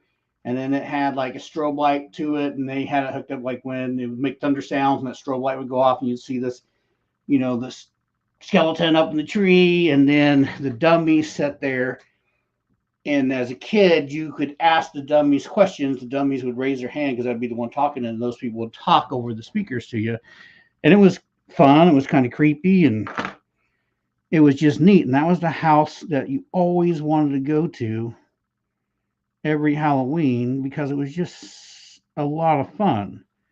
I mean, it was scary, but it was fun. And then when they moved away, I say they moved away. I don't know if the people passed away or whatever, but in my head, it's much nicer story that they moved away. So when they moved away, no one else did it. No one else in town did anything like that. And I just remember how much fun that was. And I wanted to kind of create the same thing for kids that were going trick or treating. So that's what started this whole thing of me making the yard for Halloween and doing all that. That's what started all that stuff. And then what started this YouTube channel and me messing around with paper mache and stuff was the whole thing. I've said it before. I was too broke. I couldn't afford to buy the cool props. And back in the day, you bought them at Spencer's because Spirit of Halloween didn't exist back then. And I never had a couple $100s to spend on stuff. So I tried to figure out ways to make my own stuff. And that's what started this. And then that's what started the YouTube channel. And then I wanted to show people that if I could make cool stuff out of materials that didn't cost a whole lot, that they could too.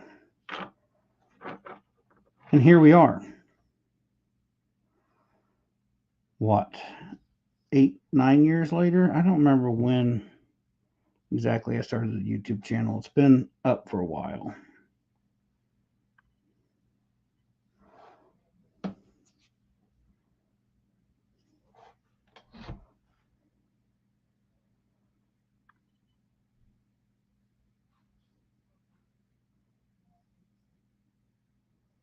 Yeah, Halloween is so much fun. I can remember being in school and having art class. Not art class, but because I never took an art class, but like in grade school, like first grade, first and second grade, you always had like during the day. Sometime you always had like art, right, where you either you colored or you drew something or whatever it was. It was just part of the curriculum. At least it was here. But I can remember, Halloween was like the funnest time because like they were either like, my teachers either had like pictures of like haunted houses and pumpkins and things to color, do or whatever. You drew your own stuff, and as a kid, this stuff was fun. Was fun.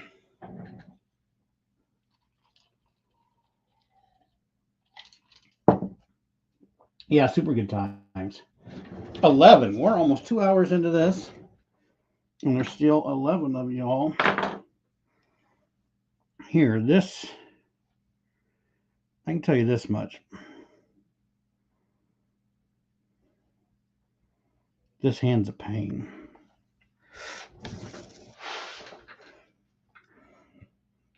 Hands are always a pain, and I don't know why. Like, I've been looking forward to doing these hands for a couple weeks now, and I don't know why I had it in my head that this was just going to be a fun, easy process. Because I know better. I've done this before, and it's never just an easy process. Well, I tell you what, it's way easier when the hand's bigger, when it's life size. But even when they're life size, I've always complained about making hands. And now this itchy bitchy hand, the smartest way to have done this hand would have been to have used hot glue. Because I could have already ran just hot glue all over all of it and made a viney texture with the hot glue. And would have already been done.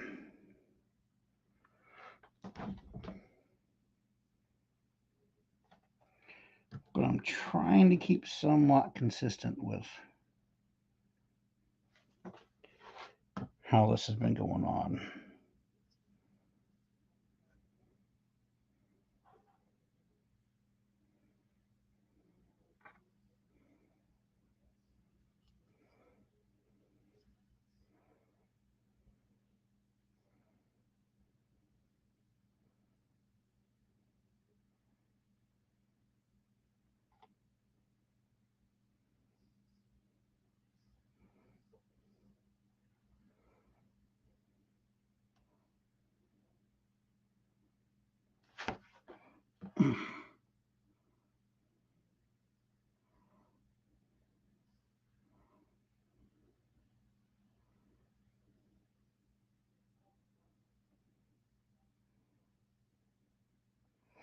Yeah, this for sure has to be a couple day deal because I can see some textures I'm liking with the hand, but then I've got to, if I mess with it too much, I'm flattening it out and it's going away. So yeah, I just got to be careful with that. I know I pulled that right out of your visual.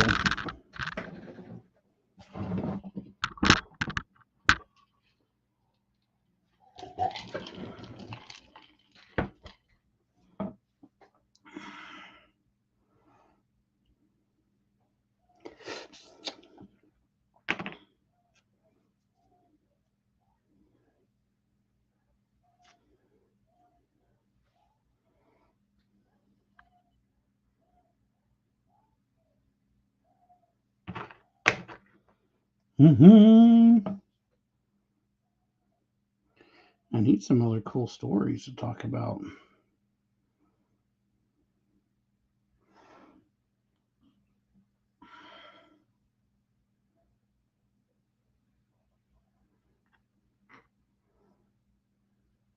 Guess I could start making up some stories.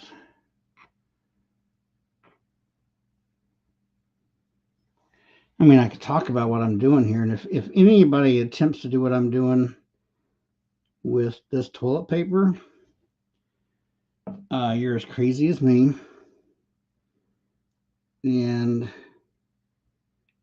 I'm sorry for the frustration that you're going to feel trying to manipulate this to do what you want it to do.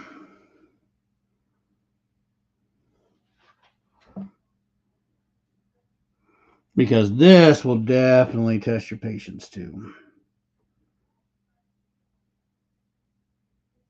For sure.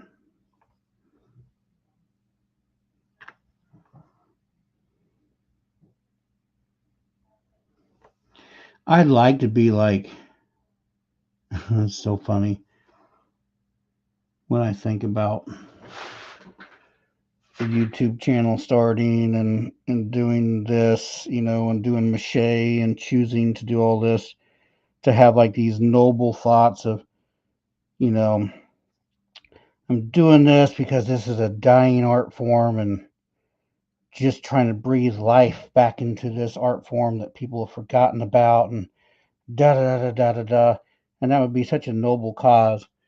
But the reality of it is I took this art form on because I was broke and cheap. And this was the cheapest thing to start trying to make things with. And that's just the honest to goodness truth.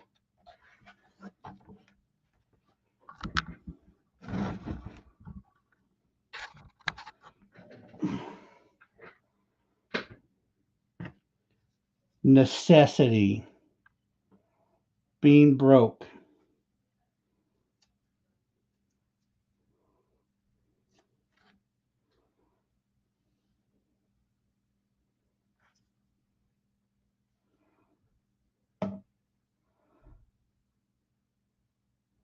And now it's just a fun challenge.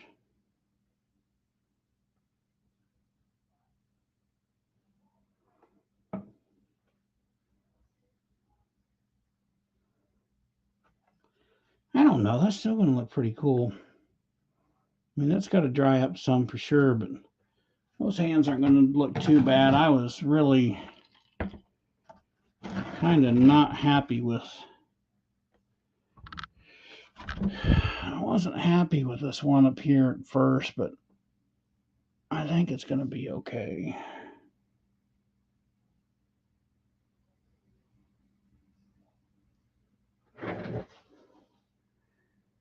If I'm super honest, I think it's going to be okay.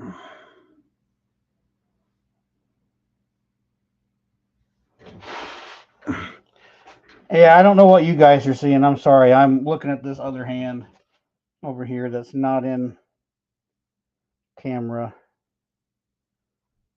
trying to get another eyeball on it to see if things need to change, but I think it's going to be okay. I think it's going to be all right.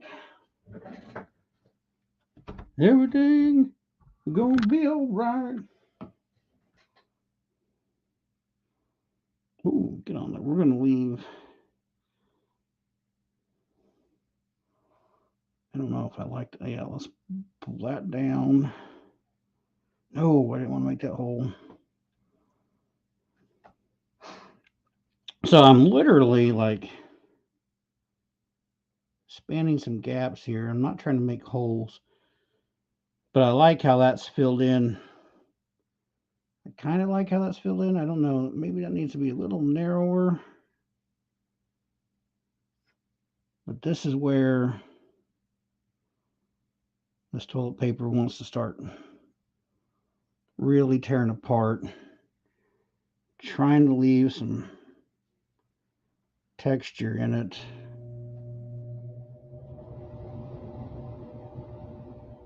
it's going to shrink up. Like this is going to shrink up a lot. There's going to be, by the morning, some of this stuff through here, like you're not even going to, it's going to turn invisible and you're going to be able to see the wire again. But I'm going to have to let that do, because this is how this is kind of, you can't really see this, but how this is built up in here, this is kind of neat. It's got a pretty defined piece in here. It almost looks like a vine in a way. So I'm going to allow this to dry up, because I think I'm going to try to do that same thing in these areas, but I don't want to bust these knuckles are going to start flattening out. I don't want that to happen. So I need this to dry up so I can add some more textures to that. But yeah, so I'm going to finish up some stuff on the wrist here. So that's something, you know, I was watching in Halloween paper mache, and I can't remember who it was. She was working on, she had some pumpkins, some foam pumpkins, and she was doing TP and mache paste on them, and was like just giving it a different texture. And she liked the texture at first, but then when it dried, see, because even when this dries, see how you can see the newspaper again? And the other night when I was playing with this area, you couldn't see it, and the texture was kind of cool looking, but now you can see through there. So she, as that stuff dried up, she wasn't happy. She thought she was losing that texture because it almost turns invisible. And you just got to, I sent her a message and talked to her a little bit. I was like, if you just throw some paint on it real quick, just some base paint on it, and I'm like, I bet you that texture will come back out that you like. I said, you just can't see it. It's still there. It shrunk up, but it's still there. So I think she did. I think she was happy with it after that. Because that's one thing with this stuff too. All of this in the mache world is, as you're sculpting with mache, even if you're using paper clay, you know, especially the homemade paper clay, this stuff's going to shrink. All of it shrinks, right? It'll shrink and crack. This does not crack. Paper clay does not crack as bad as just a standard air dry clay cracks. And air dry clay, when it cracks, it's a pain in the butt. But paper clay, you just go back in and shove some more paper clay into it, and you're good to go. But when you're sculpting with this stuff, especially like if you're doing faces and junk and you're using paper clay, even this, to be honest, you have to over exaggerate everything, because as it shrinks, it becomes quite a bit smaller. So if you're kind of doing something and you're happy with the shape of it, and you're actually happy with the way it looks, and while you're looking at it visually, everything looks like it makes sense, whenever that thing dries out and it shrinks up, it's going to be a lot, everything changes. Everything's going to be smaller. All that stuff is going to be completely different.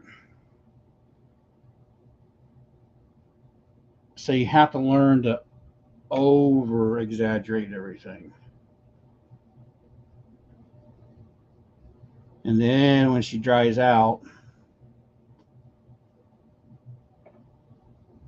it's generally at a good spot where you'll like it.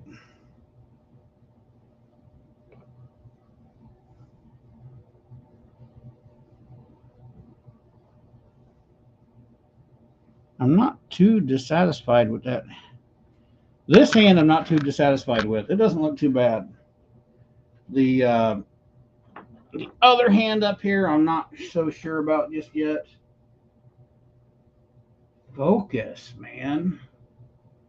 Focus down there. Hey, Berline's here. Awesome. She says, hey, everybody.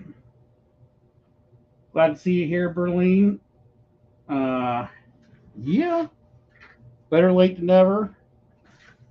Once this live goes down, I'm going to be throwing... once we're done, once I'm done here, I've got a long night ahead of me. Once I'm done here, I'm going to put together a little video for you guys over at Patreon about the Reaper project. So look for that. I'll post it tonight, maybe late. So look for it tomorrow morning sometime or whatever. I'm going to put together the materials list for that little thing, and then what days we'll do it on. And that little project should take basically 2 days. One day to really put it all together, let it dry, and the next day, the next one we'll paint. It's a super fast mache project, so it'll work out pretty good. I want to leave these hands alone. We're going to go back to the tail. So here we are. I don't know if you're still on here, Sarah. I don't know if Davey's still up or not, but since he knows who Pumpkinhead is, he can tell you whether or not that's pretty close to how he looks. It's coming along pretty good. I think the hands are going to turn out okay. Once these dry out, I can add some more texture to it. This looks a little clunky in here, like it's kind of wide. Not sure. I'll probably bring something in between all these knuckles here to bring that in a little bit better.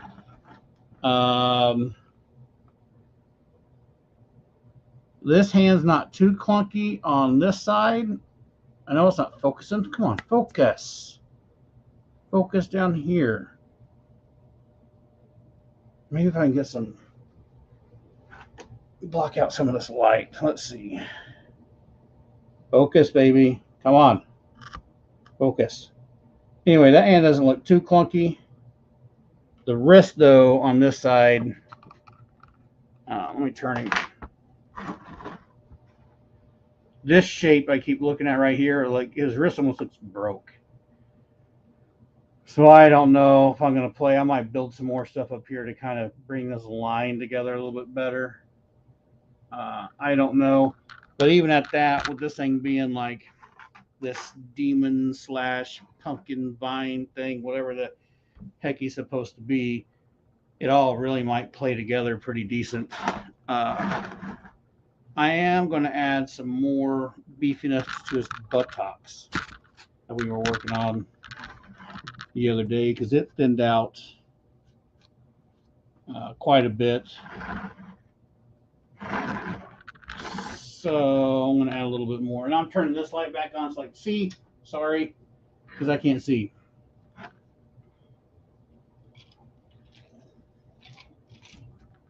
We're going to add a little more here. Oh, see, this feels so much better. And it's not because I'm playing with his butt. It's because I don't have to be so... Those little fingers are so tedious.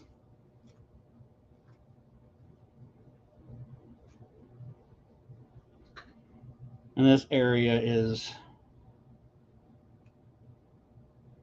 not nearly as tedious.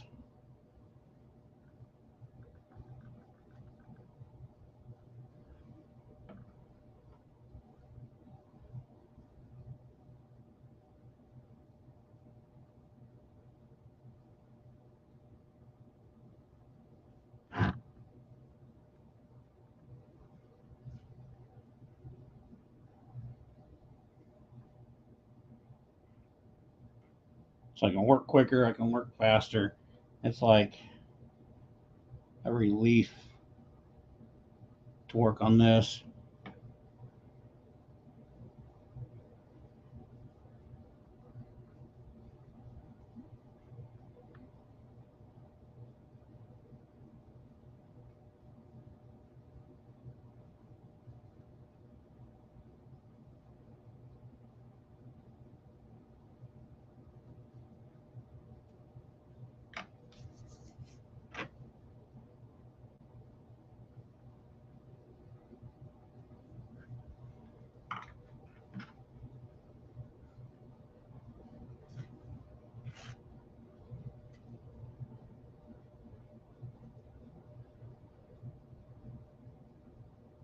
Some gnarly feet. Hey, everybody. Okay, Linda, explain the Patreon. Okay. So, essentially, here's what Patreon is, and here's how it kind of started out years ago. when you're doing YouTube, right? Most people, some people, not so much, but a lot of people like me or whatever. Um, the end goal a lot of times on YouTube is to try to make a living from your craft, or try to make money from your craft, or whatever it is, or to try to keep your channel alive. You got different expenses to make things better, lighting, whatever, cameras, computer, faster computers for better live stream, all that, whatever, all that stuff happens. Um, so to get paid on YouTube through AdSense, it's like it takes a lot of views, quite a few views, and for your CPM and everything else, um, it takes a lot. So I wound up, I can now, because of the amount of subscribers and stuff, I'm in their what they call their partner program, so I can earn some money off of YouTube. However, it takes like 100,000 views or more just to earn maybe $100 or whatever it is. So a lot of the YouTube stuff that I do or whatever, most of the year I won't get paid at all. And then we'll come right down around to this time of year, and like it picks up. It's kind of Halloween. People start watching, so I'll get more views. And so like this month, it looks like if you make $100, you got to hit at least $100, and then they'll pay you out. So the end of this month, I'll probably make that $100 and get a payout on that, which is cool. So Patreon is a way where if you got people you got a fan base and they like what you do and they want to support the channel and help you grow your channel and help you get other things. It's kind of like a subscription service. Originally, when it was originally done, it was you went in and did, if you just liked content someone was doing and you wanted to support their channel, you could help financially support them by pledging like $2, however they have it set up. Some guys have it set up where it's $100. But my Patreon is, there's a $2 level and a $5 level. It gets you the same things. It's just what you can afford to do. So $2 a month or $5 a month. Um, that funding just goes into Patreon that supports this channel, supports what I do. So if someone wants to help out monetarily, they can do that every month, and like a $5 draw comes out, or $2 draw, whatever they decide that they want to do. Just kind of like what Jessica did on here, and then like what Lloyd's done religiously over the past few weeks is do super chats or whatever. So that all that stuff helps. It adds up and it's great. So that's what Patreon really is about. And then a lot of people got into adding more content on Patreon, and I'm trying to start adding more content on Patreon. This is just a whole, what I do is a boatload of work. Like a lot of these guys on YouTube where they're just kind of talking and doing things. When you're like making the craft and doing it, that's a boatload of work. So I started these Monday night lives to kind of do classes, and then I felt bad because I had patrons out there who are paying monthly to help support the channel. So I'm now like, I'm going to do a build along with the people on Patreon. So we're going to do a little, I'll show you this little thing.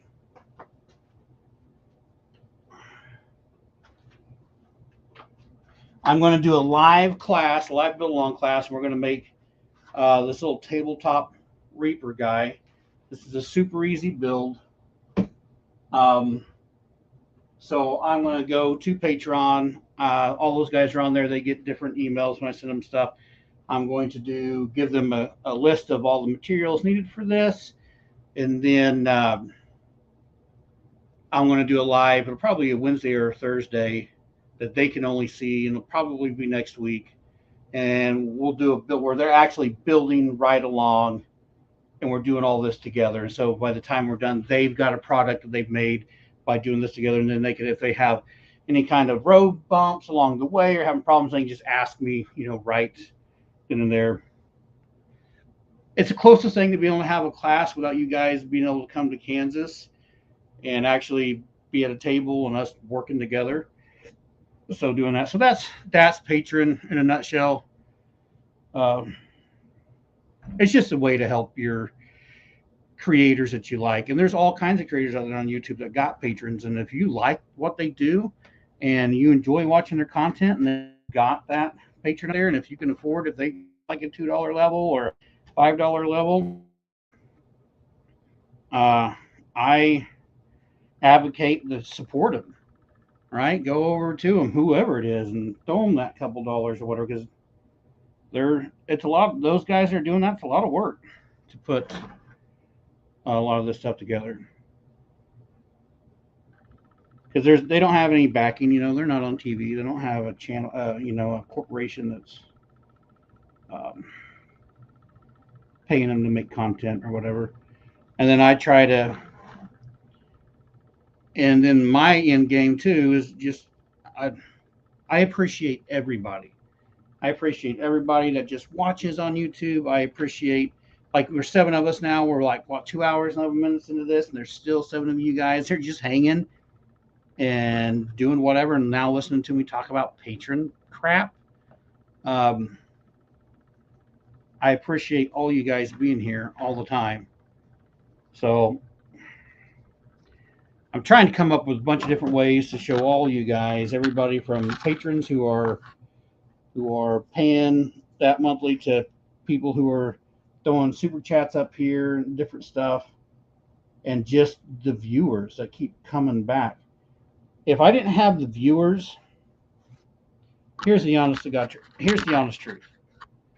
Like, I love making Halloween. I love setting up for Halloween. I've done it forever. I love doing this type of crafting. It's fun. It's kind of a stress relief for me.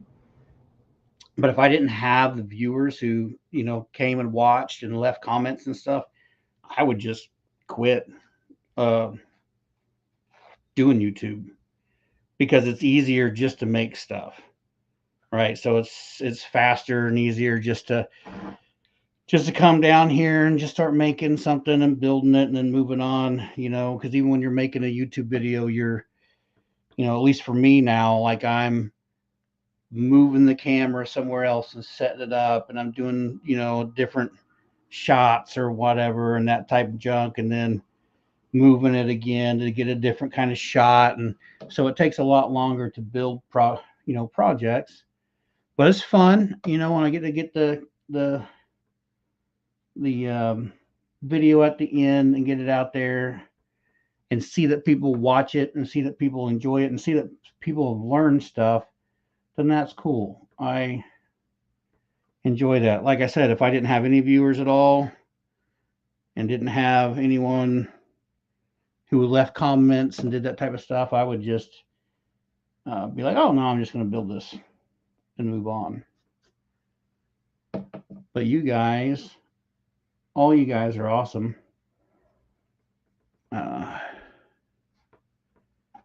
I know it doesn't sound, I'm sure everybody, there's all kinds of people that say that type of crap out there. Like, I love my viewers and I love this and that or whatever stuff. And when I say that, I appreciate everybody, not just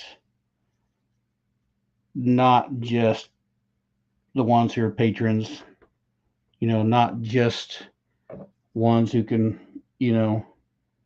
afford to pay out.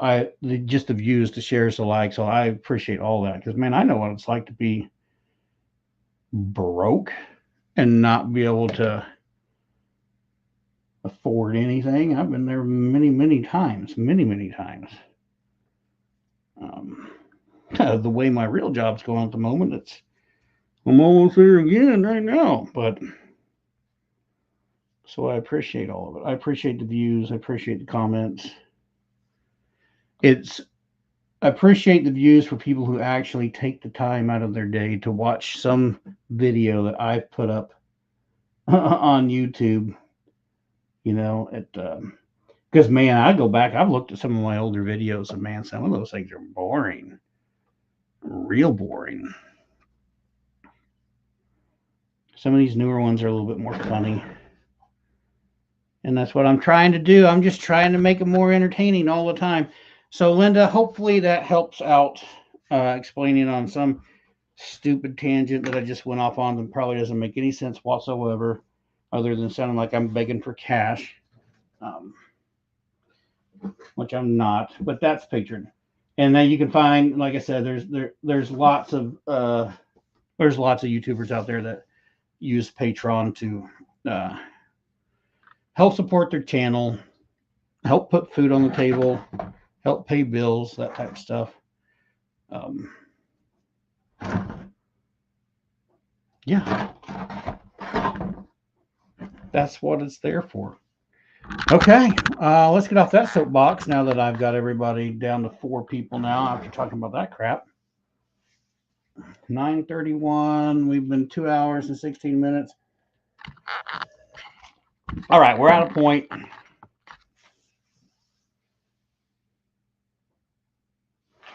Hey, Lex, it's awesome, dude. I'm glad you learned something on the videos, man. That's what they're there for.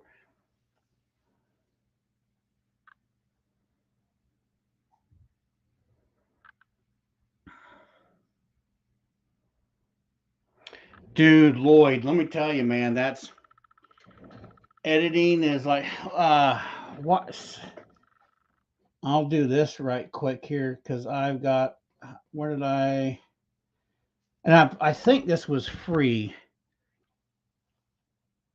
Maybe it wasn't. So I went online and I found this. It's Mojave, Movavi Editor Plus. Um, I was able to download it off the internet. I think they have a free version, and then I think there's one, and I've paid for the kind of the upgraded, and it helps. Like the editors are a big thing, and there's another editing software out there that's totally free. Oh, I can't remember, and I've thought about going to use it because it seems like it does more than this other one does. Um, I can't remember what it was, but editing, man, holy cow, editing can take. You can do a lot of fun stuff with editing, but editing can also take a whole lot of time. Like the dude back there, that the edit on that thing.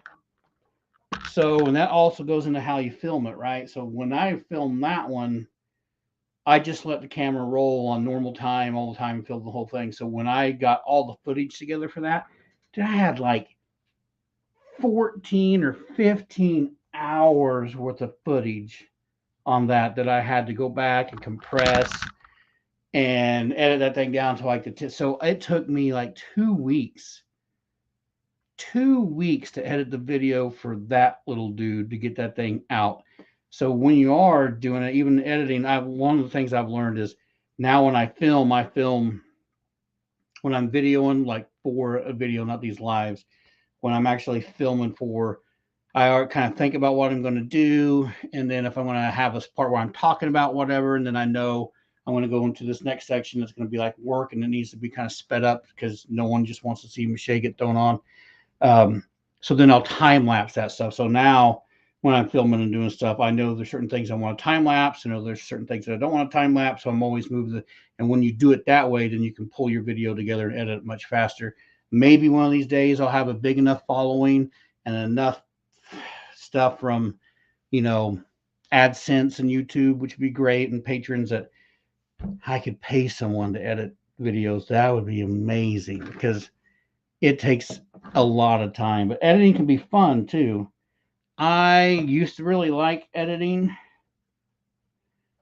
but I like making the stuff more than I like editing. So now I almost get bummed out when I edit. So, it, but it does. It makes videos so much better because that's like anybody that watches these lives. I mean, because this pat, especially on this guy,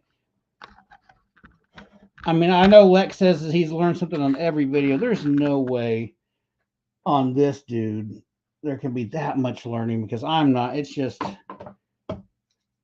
I'm just struggling through this thing to get it done, and I don't even explain very well what I'm doing when I'm doing this.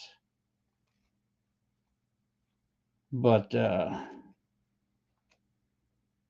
man, when you got them where you could, and so that's what cracks me up is like I'll go back and see that maybe sometimes these lives get like 280 views or whatever, which just blows me away because there's no edits in this. And a lot of what I'm doing, like right here, right now, what I'm talking and I'm cutting toilet paper. How, this is riveting content, right? Just sitting here listening and watching me cut toilet paper. So that's what you guys, this core group of you guys that have hung all this time, just commenting and staying the whole time. I appreciate you guys that watch all the way through. You amaze me. It always amazes me. You guys are awesome.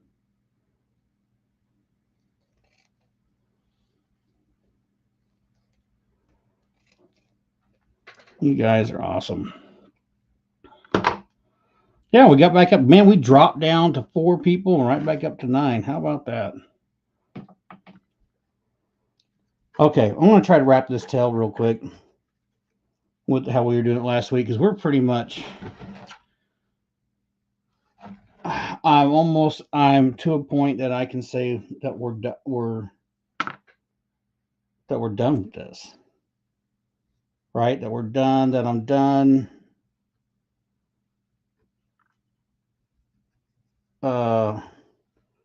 With the sculpting part of this and can move on to letting him dry up and painting him.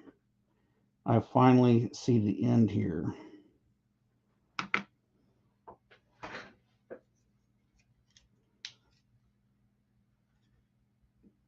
Which is awesome.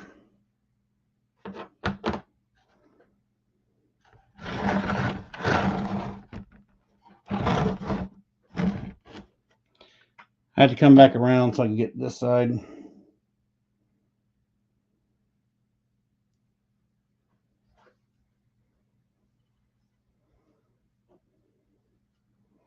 I'm going right back over that again. Because when this dries out, it'll almost become non-existent.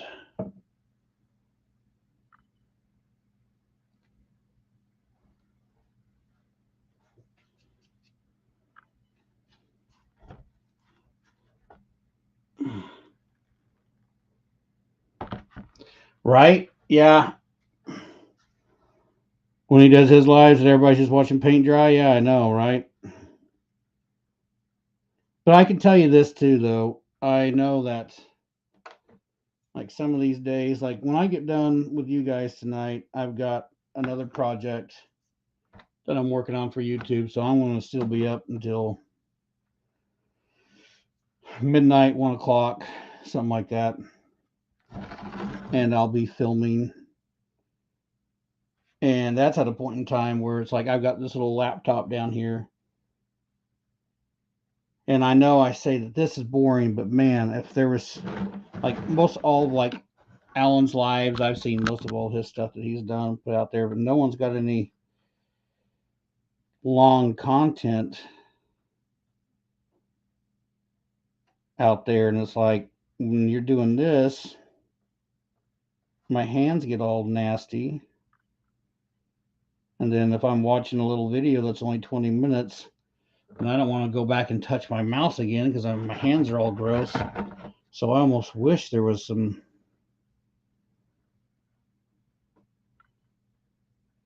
other builder out there who was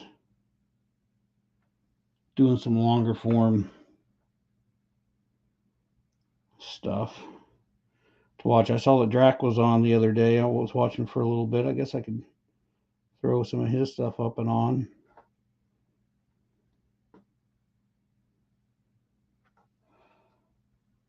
And watch.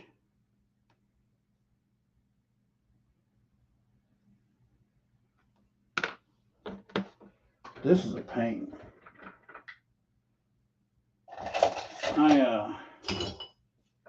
I totally didn't think this through when we did this tail section right here.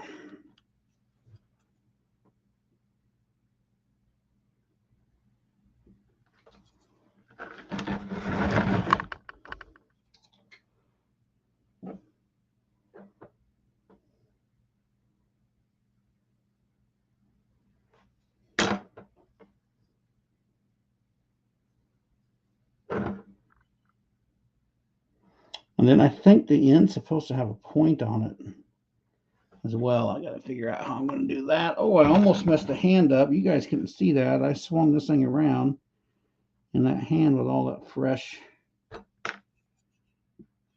mache on it, I about put right into the camera here.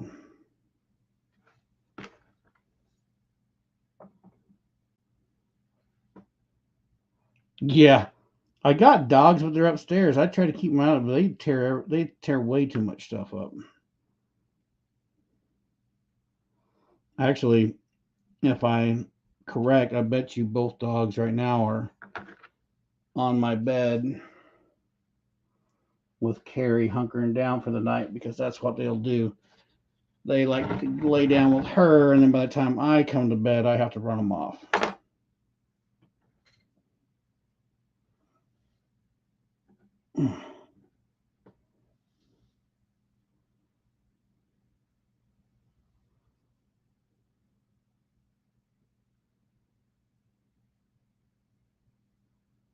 Hey Lex, but dude, thanks for dropping by and being here, man.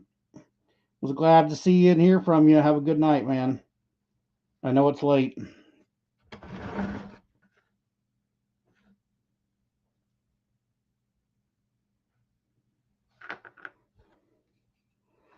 Have a good night, and hopefully we'll see you next Monday. And I don't know if I should say this or not, but I think we're going to be painting this thing next Monday.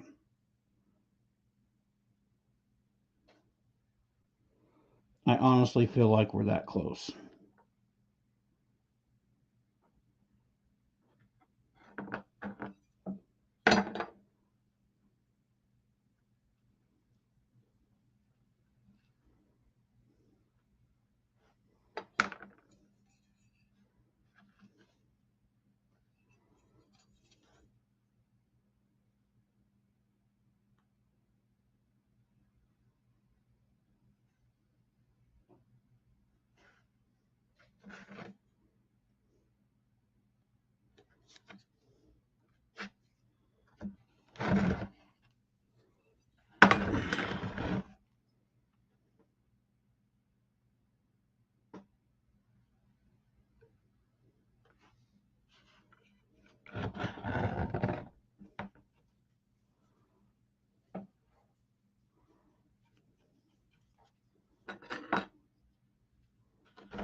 Man, we went a whole live, and I didn't see Keith on here once. I hope he's okay.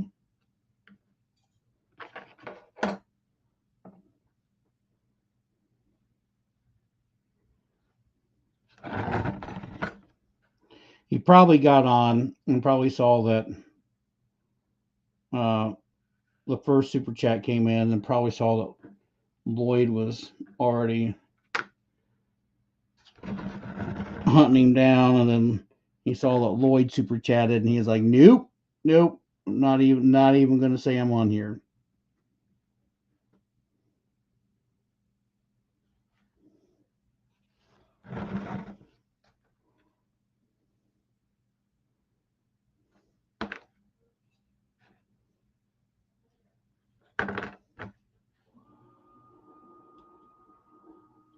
Oh yeah, the dogs are in bed for sure with Carrie because one of them's growling at a cat. I can hear it over there.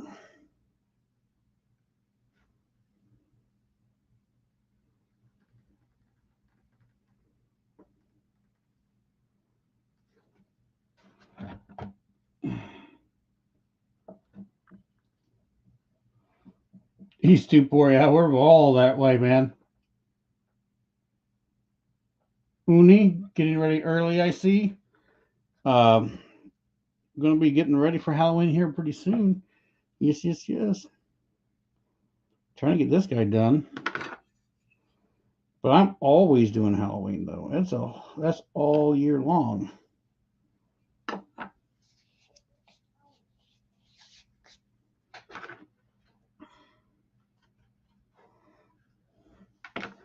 Yeah, I know, man. He's working 2 jobs. I'm technically, dude, he's working 3 jobs. He's working the 2 jobs that are normal jobs, and then he is creating stuff to sell. I know some of that stuff he's going to sell. And increasing his presence on social media between all the platforms.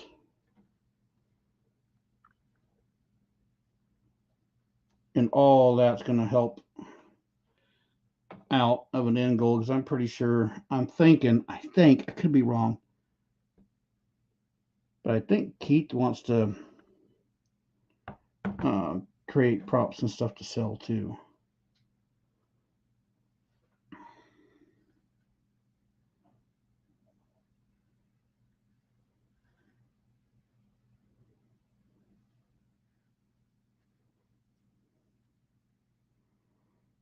And just like you, every time you're in your workspace making new masks or whatever and stuff, I mean, that's all work.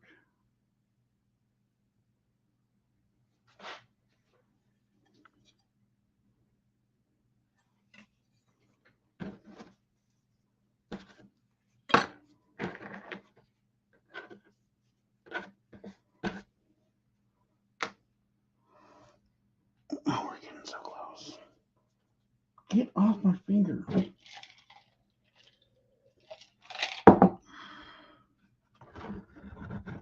Oh, I'm getting too reckless and I almost just screwed that finger up. That was super close. 9. Well, hello, 9 people that are here still. I know Lloyd's still here. I don't know if Lupin, are you still here? You've been quiet tonight. If you're still here, I'm glad you're still here. But if you're still here, you've been quiet this evening. I think Linda had to leave. Lex just took off. Rosanine took off earlier.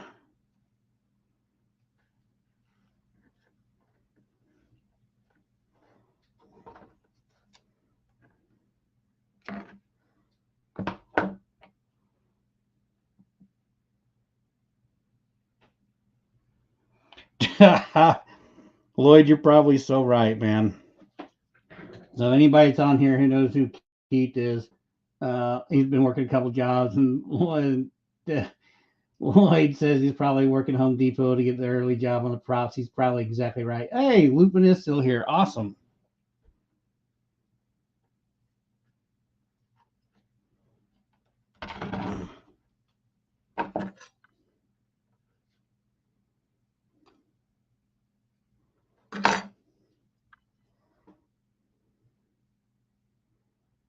Awesome.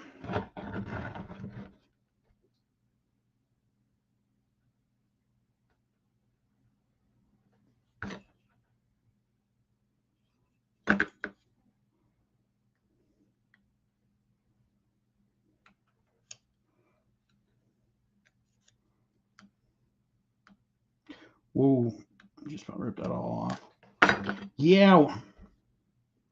Yeah, one of these days when Unhinged hits the big time, and you guys can be like, dude, I remember sitting around for hours on Monday nights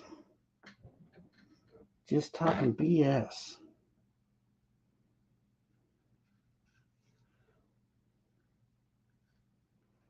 Like, that guy doesn't know what he's doing. We know he doesn't know what he's doing. We watched.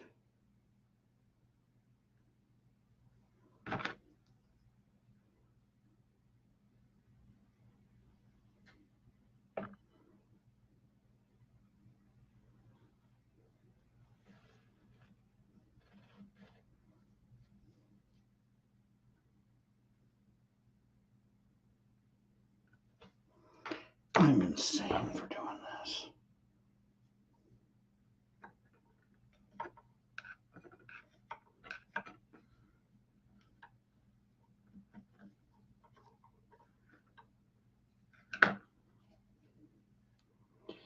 You know, They say what the definition of insanity is: doing the same thing over and over again, expecting different results. And I think the definition of insanity is using toilet paper to sculpt with when there's other materials out there like clay.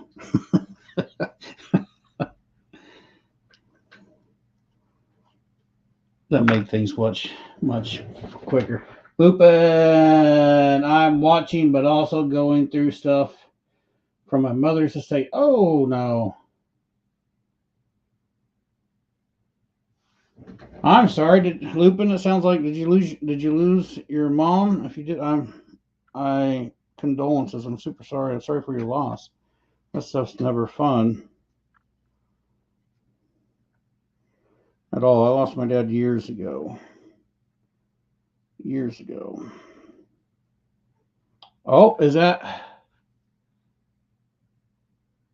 right on? My Flippin' Life is here. He's hanging out, building fencing. If you guys don't know, My Flippin' Life has a YouTube channel as well called My Flippin' Life.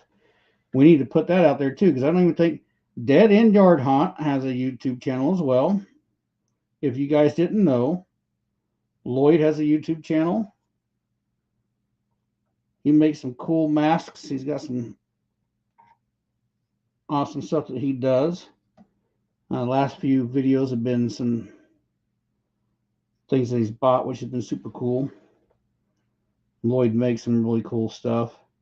My Flippin' Life's got a YouTube channel. He had a whole bunch of animatronics and stuff, but then he sold a lot of them, if I remember right. And then maybe were you moving? Was that the thing? Something was going on. You had to sell. You sold a whole lot of your stuff. And of course, Keith has got cobwebs and candlesticks. He's got his YouTube channel and Facebook group. Vic that gets on every once in a while. Springston Monster Misfits. He has a YouTube channel as well. And Vic is making a bunch of props to sell. He's vending.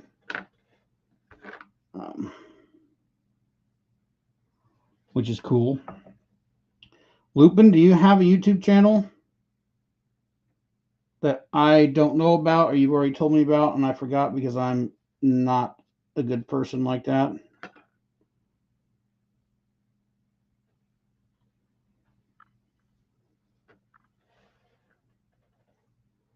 You guys that got channels that I don't know about, I'd like to know about them so I could go check them out. And then I don't want to mind promoting your guys' stuff.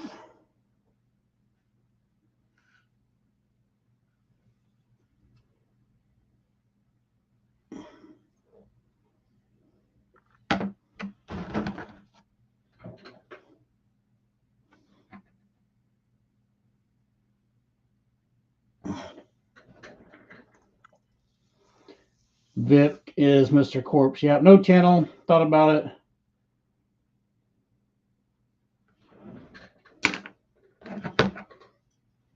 Oh, shoot. Lupin, there's freaking people that are doing this stuff better than I am.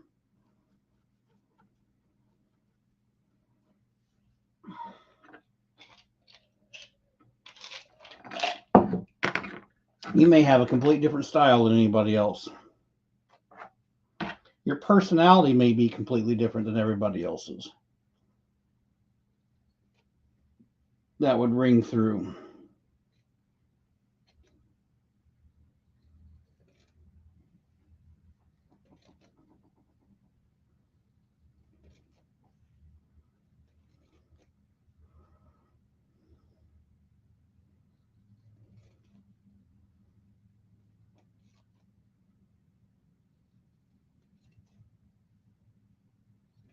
Two different ways on going about YouTube, though. One, if you're just doing it as a hobby and you're enjoying doing whatever you're doing, that's a fun way to do it.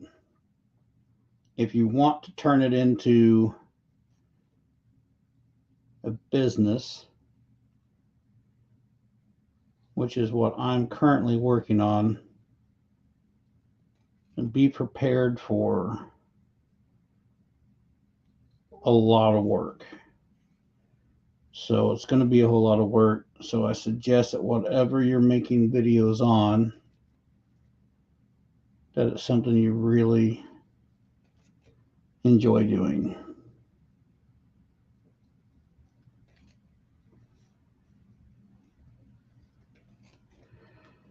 Because it's way more than just running around with a camera and filming stuff.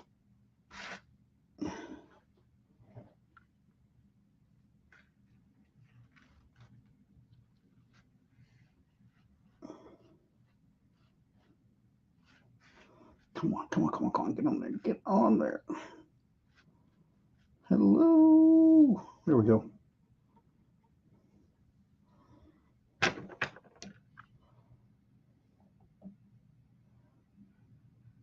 Hey, Linda. Good night. I'm glad you were here. We'll see you next Monday. Thanks for being here and thanks for chatting. Like I said before, you guys showing up and just chatting and talking, you guys make my night. Because if I didn't have you guys chatting in this, I probably wouldn't do Monday Night Lives either.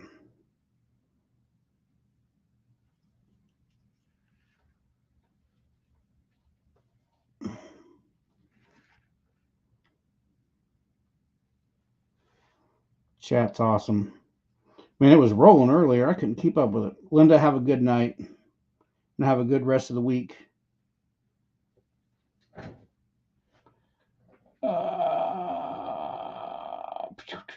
What did I?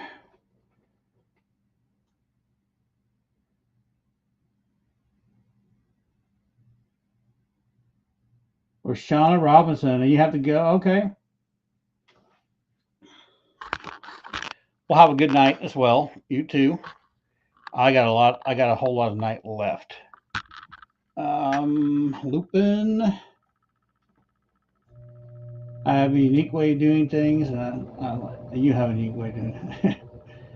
My way is unique because I'm just struggling through it. That's for sure. Linda Night all. Catch you next Monday. My food and life. I want the money, but it's not a lot of money. It's not a lot of money, and it's a long game. Yeah, dude, it's a long game. It's a long haul. That's for sure. Lupin says, I wound up hating every hobby I tried to make money from, so now I just keep hobbies as hobbies. There you go. I know there's a lot of people that have done that. Night Linda, Lupin says, and then Lloyd. Dude, you're right, Lloyd. I don't look good enough in a. I don't look good enough in a bikini to grow faster. I try to get um, not to get my wife in a bikini, but I've tried to get Carrie to be like on the channel a couple of times to do some videos because it's not. I do know that uh, they will push content made by women uh, more than they'll push content by guys. So I've tried to get her to do like I've tried to get her to be on and do stuff or whatever. I'm like, man, we could like this channel could grow, baby, if you were on here. And then she like does.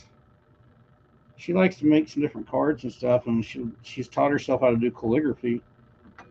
So she likes to do crafting stuff, and she creates some really neat junk. I've tried to talk her into making a channel. She doesn't want to be seen. She's self-conscious, which is insane. Uh, and I've tried to explain to her that she could totally just. There's lots of channels out there that are like faceless, right? Where you just see their hands, they talk and do all that stuff. You try to get her to do that as well. She's got she's got some artistic talent that I think people would enjoy. And she's a gal, and most gals like to watch gals do stuff.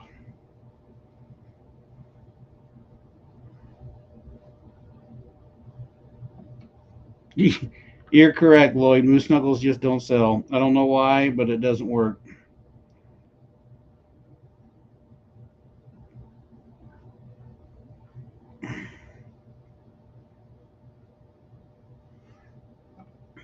That's very true. Hey, let's put this back down here. Still working on the tail.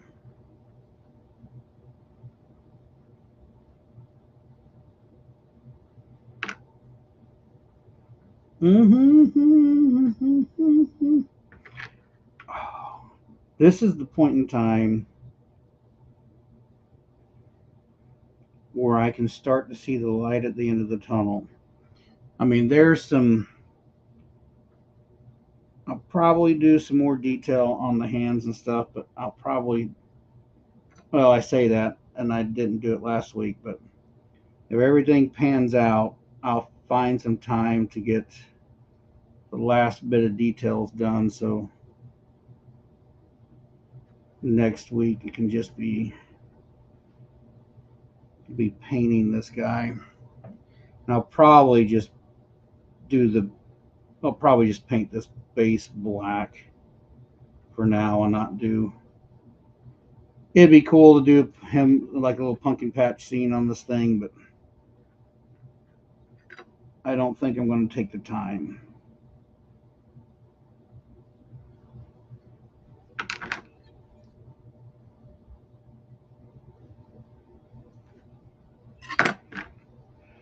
Because now I'm just seeing the light at the end of the tunnel. He is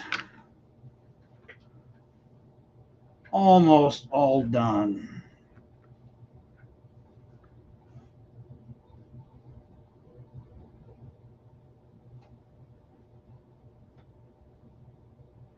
Yeah, you're right. My it would be just like MSSR and people would like it, but I can't convince her to do it. I've tried to tell her.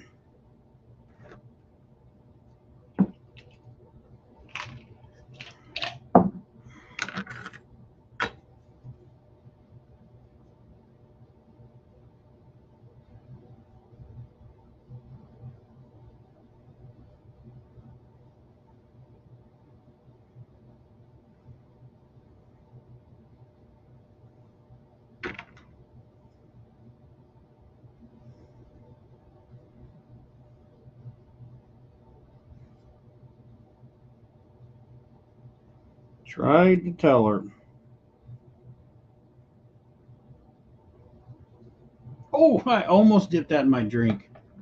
That was almost not good.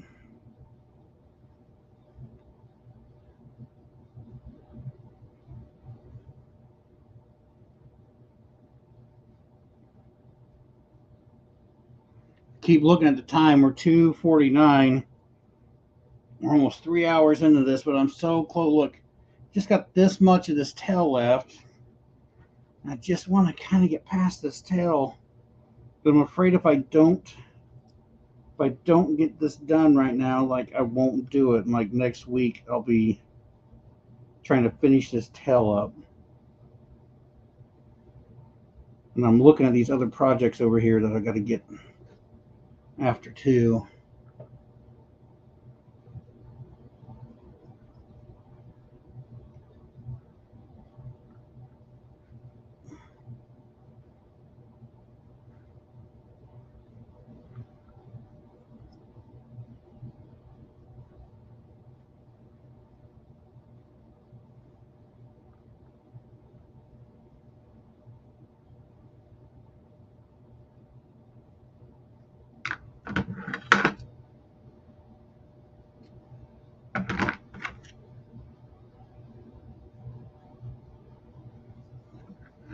So close.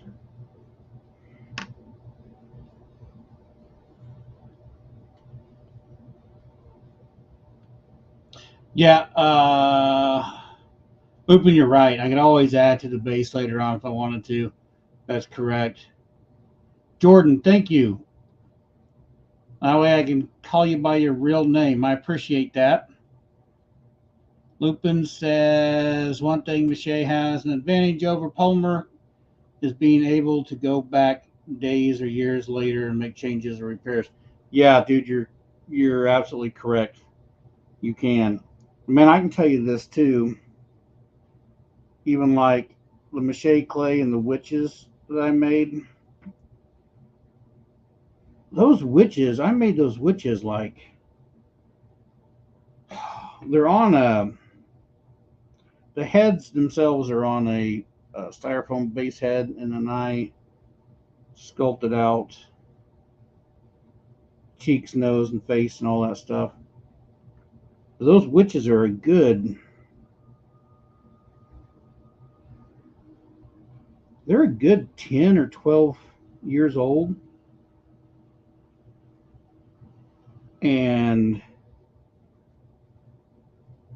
dude, I've had latex masks that I used to use back in the day. I would make dummies and just have a latex mask and, you know, stuff it with newspaper or whatever for a face and put it on top of a dummy. And I paid some money for some of those masks, and they don't. That stuff doesn't hold up outside. Not for 10 years, it doesn't.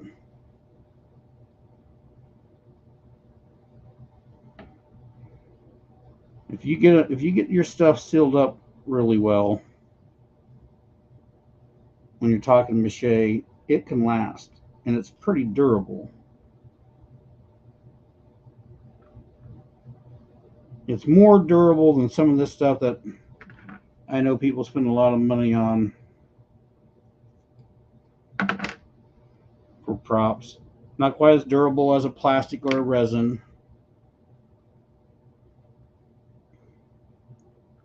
But if you do coat it right,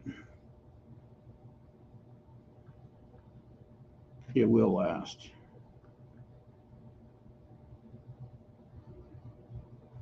I even still, someone asked a question. I'm gonna have to make a YouTube video on that because someone was asking questions the other day, like they're curious about how long, some of the stuff will last, and what was it? What was she just, I had a subscriber who had some questions, and they were great questions because it was like making me think about things. And she was curious. One of them was curious about how long everything has lasted and aged and that type of stuff. Which got me thinking about things. Oh, and then she was talking about how she binge watched a lot of stuff and kind of saw the progression of um, how the yards changed over the years and stuff. And it really got me thinking about how long this stuff has lasted and all the different things I've done. So I'm gonna want to do a video that's like for YouTube, but it's not like a slapstick kind of comedy one, and just kind of I've got pictures of long time ago. We could kind of do like a storytelling deal about all the different things that's gone on in the yard and how it's changed or whatever and that type of stuff, and can do another video about all the different props because I still have like a lot of the original props I ever made that I don't even use anymore, but they're still here. And some of them are hilarious to look at because they're horrible from back in the day. But that might be fun to show off some of the old junk from back in the day. And, and back then I was super proud of it when I got it made. Look at it now though, and it's not much, but everybody starts somewhere, right? I have people like, oh, you're talented. And I'm like, talent has nothing to do with it. It's just years of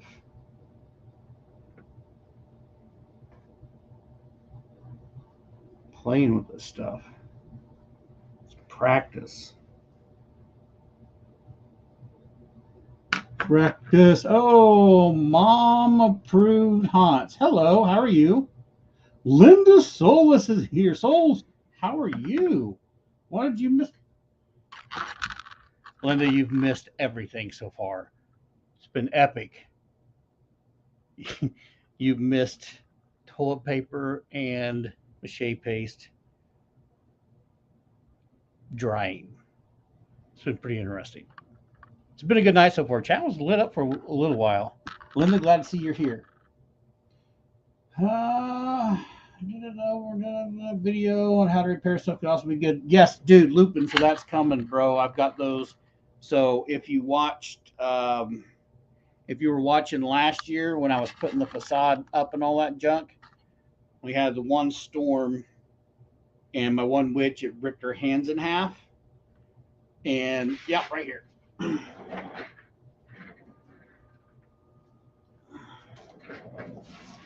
It ripped her hands in half. I thought I kept her fingers. Apparently, I didn't. So Halloween's coming up. I didn't make new witches, and she's got to be back out there again. So I am going to do a video. I'm going to repair these hands, and I'm going to do a video on it. These honestly should probably be completely rebuilt, but I'm not going to. I'm going to repair them. I'm going to make a video on it.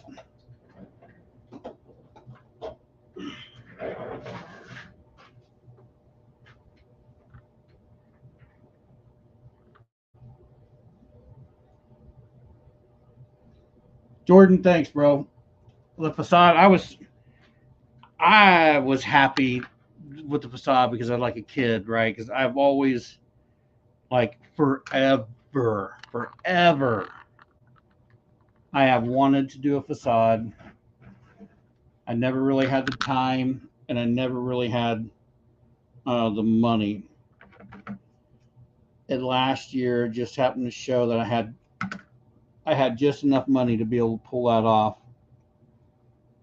So I went after it. Now, I told myself, I'm like, dude, you're 46 years old. No, I was getting ready. I was 45. I'm gonna be 47 this year. I was like, you're running out of time. You keep saying you're going to do this. You haven't done it yet. So if you're going to do it, you just need to do it. So I bit off into it and did it. And then I want to extend the facade this year. And that's where I was talking about this earlier. But that's honestly where this year's patrons have come in, because I have kind of saved the money from the patron accounts this year. Um, so with that, I have enough money now because I'm strapped at the moment, but through Patreon, I've got enough that I could extend the facade. So this year, honestly, the facade work and the extension of the facade work um,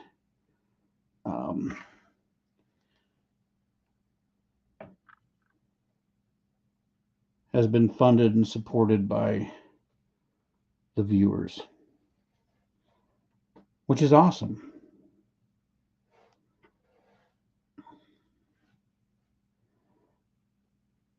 And I've got some repairs to make to the facade too. I've got to start getting it out because the center roof is kind of jacked up still. I've got to get it fixed.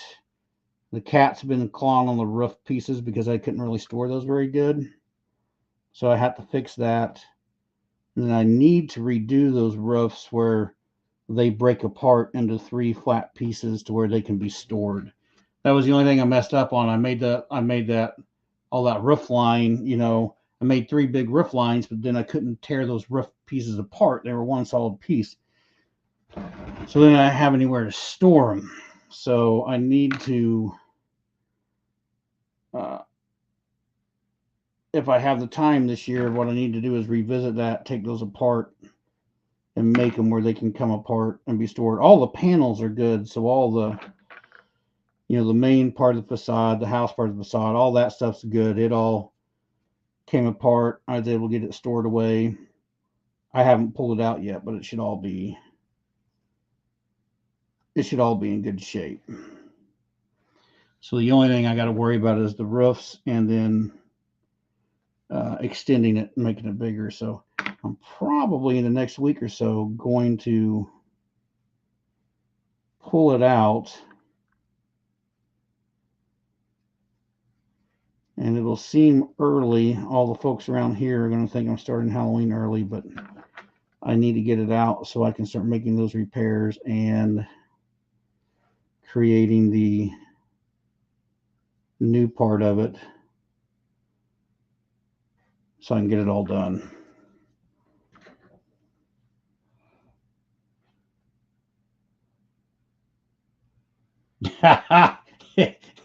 that's right, Lupin. I'm going to be 67 before I know it. I about put myself there already tonight.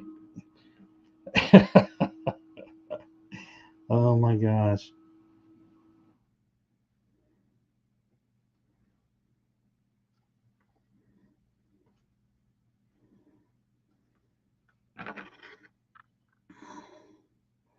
started thinking about that. I was like, what did I say? Did I say it was 67? I think because I just read her comment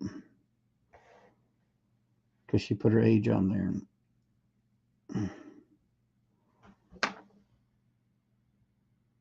That was in my head.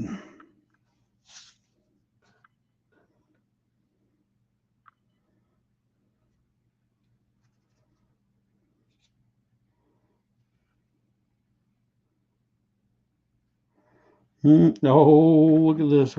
We're almost there. This is the very end of the tail here. Thank goodness.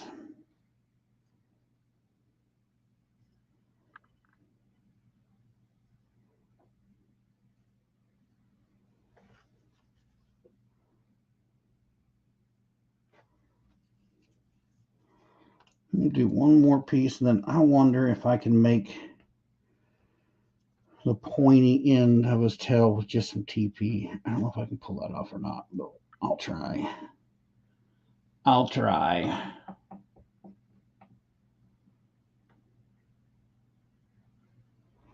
Man, Jordan, it was like I got that facade up, and then we had like crazy winds last year.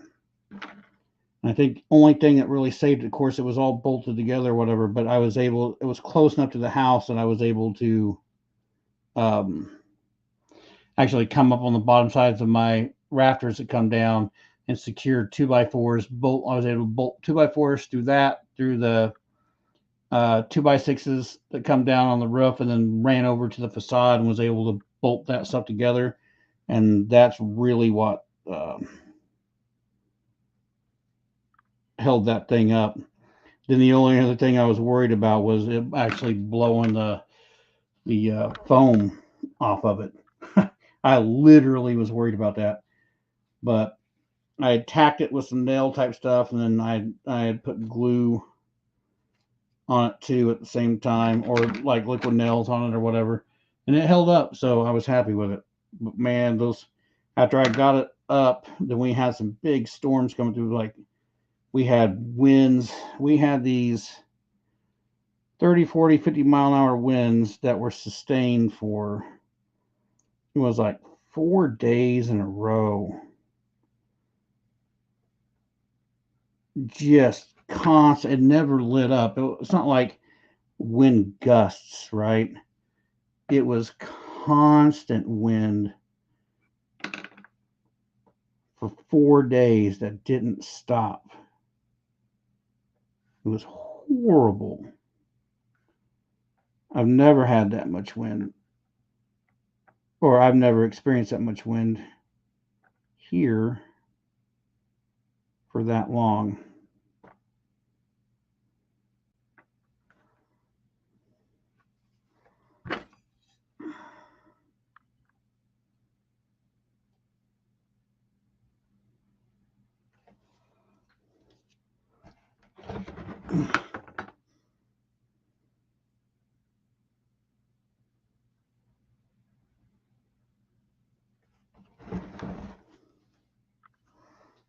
Here we go. See, how's that for a little barbed in for the tail? Just made out of toilet paper. I think that works. Dude, okay. Holy cow. Let's clean up this mess here. You guys need to go back in here.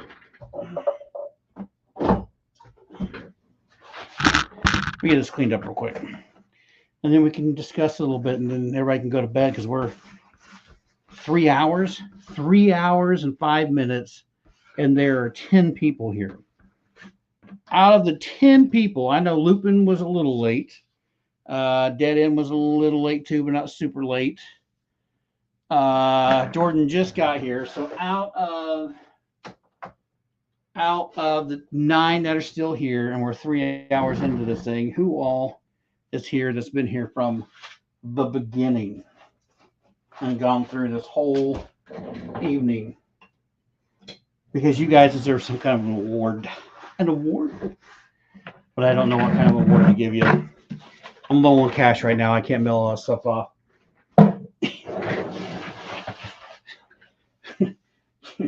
Lloyd's super chat was much Lloyd and Jessica's super chats were much appreciated this evening.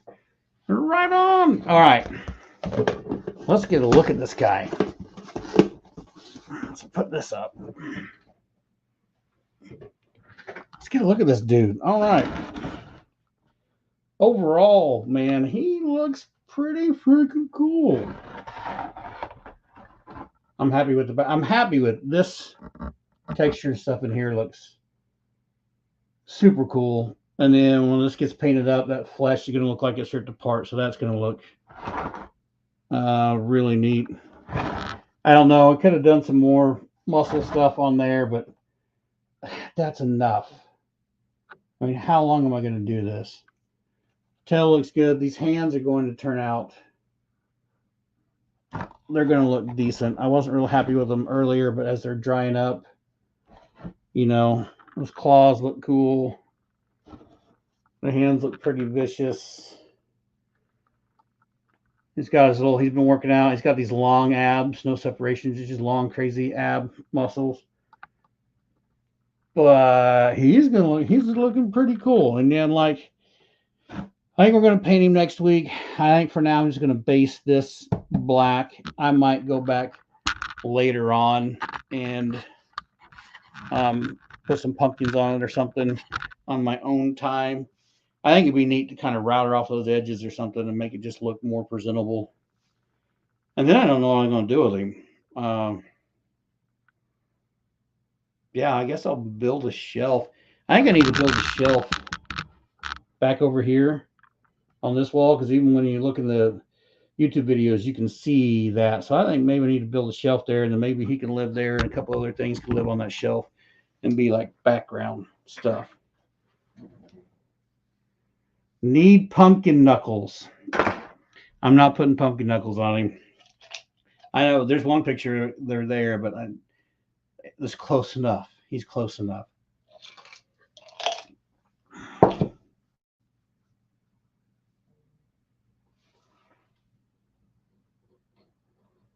And I agree with Lupin. He is 100% recognizable.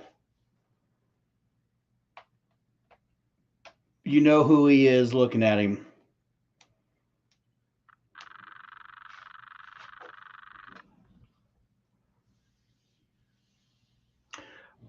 No, dude, I could totally, so over the edge, Lupin, I could do, like, if I made another, I'm out of clay. I need to make another batch of clay because I've got a lot of stuff. Anyway, I'm going to make clay anyway. So, yeah, I could totally do clay around the edge and kind of pull that down and roll it up on there and give it a kind of a ground texture. And that would hold, that clay dry super, super strong. So I could do that. That would make it look, you know, bevel that stuff off and make it look more like earth or whatever. Well, that'd work too, for sure. He's okay. So I know I've bitched about it, or excuse my language. I've complained that Lloyd and Keith threw me into this thing that's taken forever to make. But sitting back here, just looking at this guy, let's see if I can get. It's hard to get an overall shot of him, but he's pretty freaking cool. I want to have to say I'm pretty happy with that, and it still blows me away that all that facial detail was made with TP. That's what cracks me up. Half that detail is all just toilet paper manipulated and put in there. He looks pretty good. I'm pretty happy with him. What an insane journey this thing has been. Holy cow. The next Monday Night Live, I know I'm not doing something we're doing something different. Next week, we're painting this guy, and then we're making something different for Monday Night Live. Something, I don't know, something easier that maybe only takes a couple weeks to make. I've got too many other things to concentrate on, but this little dude, the only thing I kick myself in the butt about is I should have been filming with another camera or something every Monday Night Live, doing like some time lapse of this thing. I should have done that every single Monday night, because this would have been an awesome time-lapse video of, because whatever, throwing these legs together and stuff, and then the detail coming out. That would have made an awesome time lapse. But I wasn't smart. I wasn't thinking. And then I could re-download every single one of these lives for the 3 hours a piece, and then I had to go through all that and then clip things and then process it to be faster. And my computer's slow, and that takes forever. But he's pretty cool. He's cool in the sense that most guys that do this type of work are doing it with clay, polymer clay, and he's all newspaper, toilet paper, and paper clay. He's turned out pretty cool. I'm amazed. There were some points in times that I really thought this dude was ugly as sin, and that it was never going to get pulled off, and that I couldn't even believe I was doing it live because he was looking so horrible. He's turned out pretty good.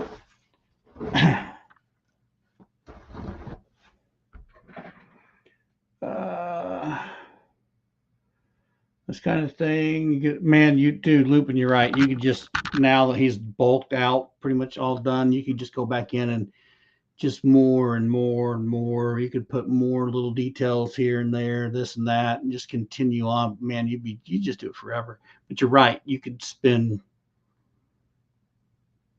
countless hours putting more and more detail. I'm calling good though. This is enough.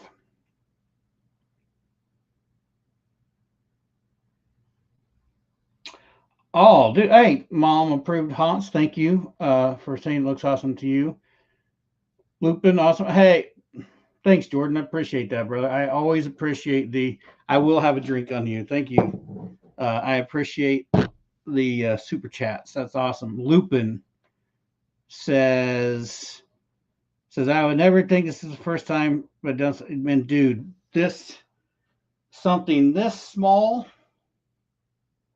at this kind of detail with just mache and stuff like this is the first time I've done anything this small with this kind of detail and got all the way through it.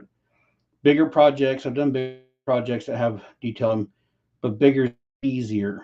This thing was a pain and was a challenge. I mean, even like I got this, the creepy snowman dude back there, and there's a video on him. He's got some detail to him, but still, he's super easy. It was nothing like this. This was a boatload of detail. A boatload of detail in the most unconventional way of ever doing it. So he turned out cool. I'm happy with him. So I guess I have to say thank you to, oh my God, do I have to say that? I owe a thank you to Lloyd and Keith for talking me into doing this crazy thing, because it turned out pretty decent. Ooh. Okay. Pat Slimer for next Monday Night Live. That would be a fun one to do. It would probably be pretty easy. I could do a big, kind of a life-size Slimer type of thing. That'd be fun. That might be fun to do. I like my Ghostbusters.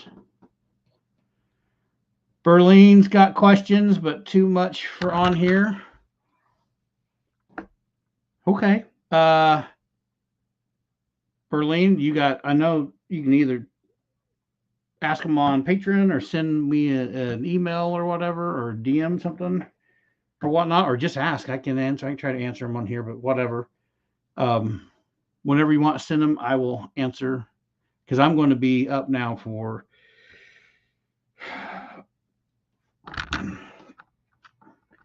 there's a big project deal going on back there, and I've got to get back on that. So it's now 10:30. I've got to jump back on that thing. I'm going to be on that for the next 2.5 hours working on it. And I got another deal to start tomorrow. So I'm going to be up for a while. So if you send an email, I'll look for it. And if I can respond fast enough, I'll respond. But if you send an email, and if I don't respond to an email tonight, free on that stuff. Then in the morning, I don't have anything going on with my regular job tomorrow. So in the morning, I can look some of whatever the questions are and maybe get a better response that way. That might be the best way to do that. Um, Dead end, let's do this. It's going to be the easiest way to do it. Yeah, Lupin, correct. The snowman is detailed in the face. That's it. This guy is duping all over it. Messenger, yeah, on Facebook. You can send a question. You can hit me up on there. Oh, email address. So let's do this.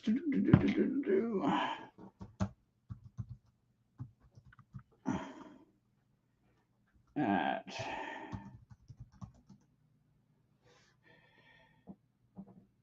okay, there is email address. And then Lloyd, Etsy shop name. Let me do this, Lloyd, because it's easier for me. Because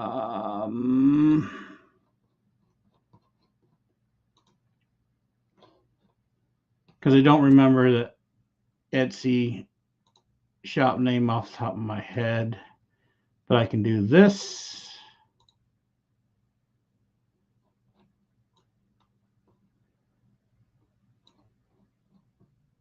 What? Where's it at?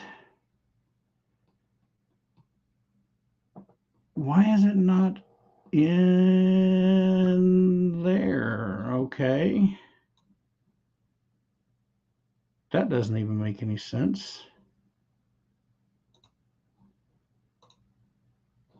Videos. I need to get that link up on there. Pause. More.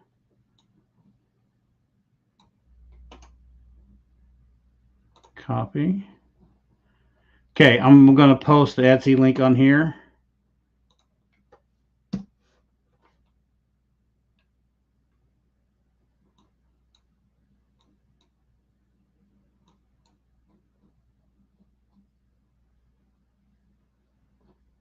Yes, dead end. I did. I know I had that same thing with. I had to. I had to update my tax information.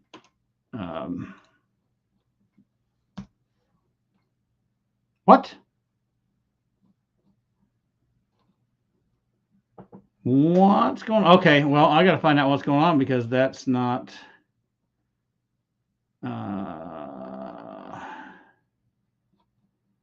What's the deal, yo?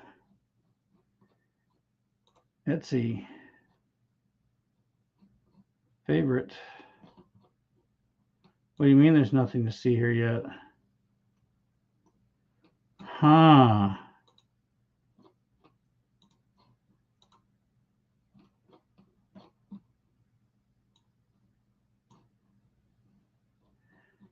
Well, maybe something's going on. I'm going to check because now all of a sudden my Etsy store isn't there.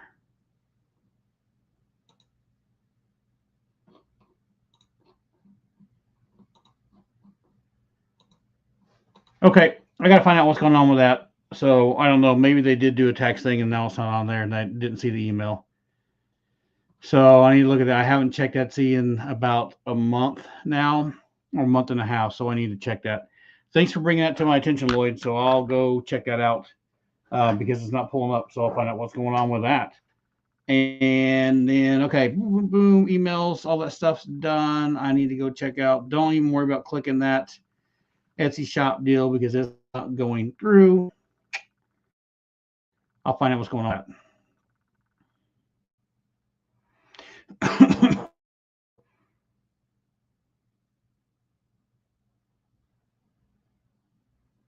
Oh, that would be neat. So what? How did they shut down yours, Lloyd? Was it just over tax stuff, or what was going on? And how long ago was that? Because they shut mine down, and I got it back up.